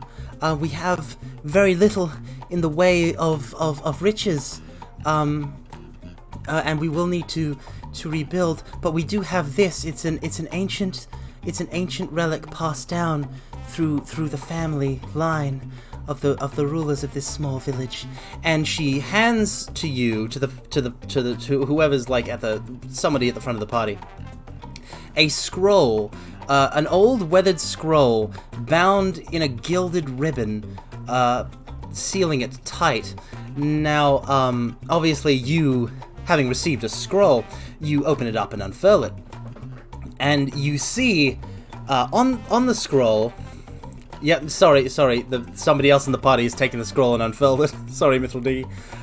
You see on the scroll, it is a map of the surrounding area with the Gobswood, village marked upon it in the dense woods which you inhabit, and there on the map is also the town of Silverleaf, which you were traveling to at the start of this adventure, and also further beyond the town of Silverleaf, in the hallowed marsh, there is a giant red X that is marking a spot that the map refers to as the Cave of Last Regrets, and there is a postscript, a key on this map, and it lists.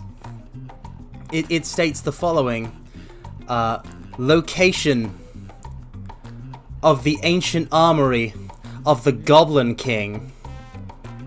And you receive this scroll and head on your way to Silverleaf, leaving the goblins to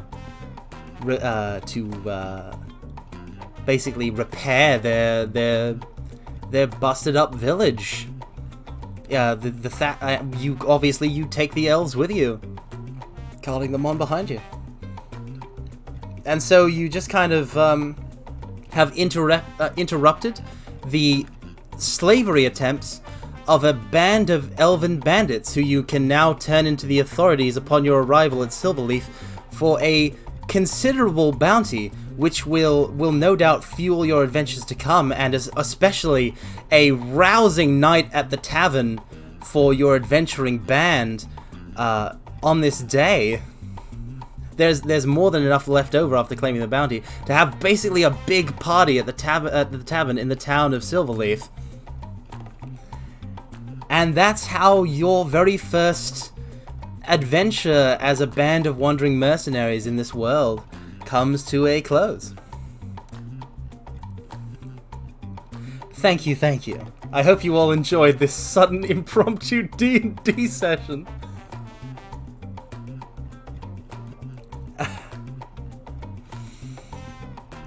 That was so fun. I can't thank you guys enough for playing along with that. I genuinely can't thank you for playing along with that. Cause like it started and I was like, I really actually want to do a D&D thing, like when I used to just kind of play pseudo D&D with friends at school. And like the party was you were all so crazy for like cute goblin girls. I was like, you know what? I'm gonna give them cute goblin girls. And it just kind of went from there. Yeah, no, that was all improv. I hope it wasn't too terrible. that was actually really fun. I've wanted to run some sort of like choose your own adventure, some sort of like pseudo tabletop role-playing game for chat throughout like a lot of my VTubing career. I've just never figured out how to do it, and I didn't expect it to just suddenly happen on the tail end of an Amogus stream. Not Amogus, Fall Guys. I mixed the beans together. I'm very tired. But yeah, so yeah, you've got a, so your adventurers, you're all partying at the tavern, and you got a map to the armory of the armory of the Goblin King. So yeah, a lot to think about there. I'm glad no actual like GMs were. I'm glad no actual GMs were like present in the plot. Yeah, I still do want to do a Death Game 1 Meiji, but that's more of I do also want to do this kind of thing, and oh no, oh no, of course, oh no, but yeah, yeah, don't tell me that you're a GM. Don't tell me that you're a GM. I'll get embarrassed. Because I'm not really much of a GM. But yeah. So I did weave a setup in there. I do enjoy. I really enjoy the fact that like all this kind of stuff happened. And in the midst of that, the two elven women in the bandits did get like makeovers. So if they ever bust out in prison, they're gonna like look so fabulous. Yeah, no, you guys did amazing. Not often one characterizes the elves in negative context. I mean, yeah, yeah. I needed an enemy for the goblins, so I was like, yeah, elves. The details like flashbang doing with blindness, the dark vision, the elves knowing the plants and navigation. Yeah, I just kind of like wanted to go full in on descriptions. I'm very jazzed now. I'm very like I'm very tired, but I'm also very like jazzed. Like this is the kind of thing, this kind of storytelling thing, impromptu storytelling thing, is something I actually like really liked. And I honestly, if it weren't for the fact that it was impromptu, I would have like kept it going for longer. But also the elves did, like, I was rolling a real d20 that I have in front of me. Like, that's the thing. I didn't actually have to get up to get a dice. I would have had to get up if I wanted to, a die. I would have had to get up if I wanted, I would have had to get up if I wanted to, grab my whole set over there. But I do have a d20 in front of me that I just rolled a bunch. And yeah, no, in the last round, they just did all so poorly, and you guys had demoralized them and flashbanged them and you know, noise cracked them, and they basically just like they fell like a stack of cards. You all did so well. That was just, I'm sorry, that was just so fun. That was just so fun.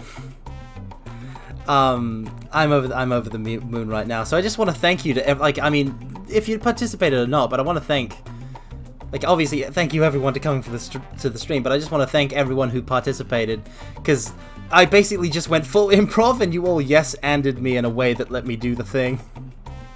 Carmine always has a d20 die with him that goes in the trivia section. Yeah, it just sits on my computer desk, because I like to have a thing to fiddle with, and this one is, yeah. Yeah, what a the arc of the stream this day. The arc of the stream, like, it's not even like it's the cheapest, like, it's a cheap pink d20. Yeah, no, like I actually used a different die for the random mask selection, because this is a cheap d20 that I got for just like a health die for Magic the Gathering at a draft. Because I didn't bring dice with me, and I suddenly realized, oh, I gotta get one, so I got one from the game store, and I just have kept, ever since I brought it home, I just keep it in front of me. But it's not from my actual fancy dice set, which I used to use for the mask selection. Though that set is fancy and like has like the cool multicolored dice with kind of gold thing. But this is just a like pink letter numbering, I mean white numbering on a pink die. Yeah, it's a standard d20. Like it's a weird arc though, because like we did Majora's Mask for a bit, and then we did Fall Guys for a bit, and I got so into doing this, I didn't even update this the stream title. I don't know how to, like... This was impromptu. So I don't know how to do, like, a structured version of what just happened. But I'm very interested in, like, doing a structured version of it. And, like, if you guys, like, are at all interested in a structured version of what just happened, please, like, please don't be afraid to mention it. Good luck with your morning class randomly, bro. The stream's gonna come to an end soon. I'm just kind of chatting and being jazzed. Being energized and jazzed up and all that. Improv D&D. I basically did what I did, I basically did what I used to do at school when I was a kid, where I was just like, okay, we're playing D&D now, and I would just, like, make them roll dice and just kind of make up rules on the spot, because we didn't have time to, like, learn all the rules and all that kind of thing. And, I just did it, but for a like, a big eclectic audience of, like, people can, like, kind of hop in and hop out as they want and just kind of do actions from a nebulous horde of adventurers. And I think that's really cool. I want to do it again. Okay, so I'm going to end the stream now, though. So if you do have a raid recommendation, let me know. This has gone on for much longer than I anticipated. Because I didn't expect to DM a short encounter with some elves.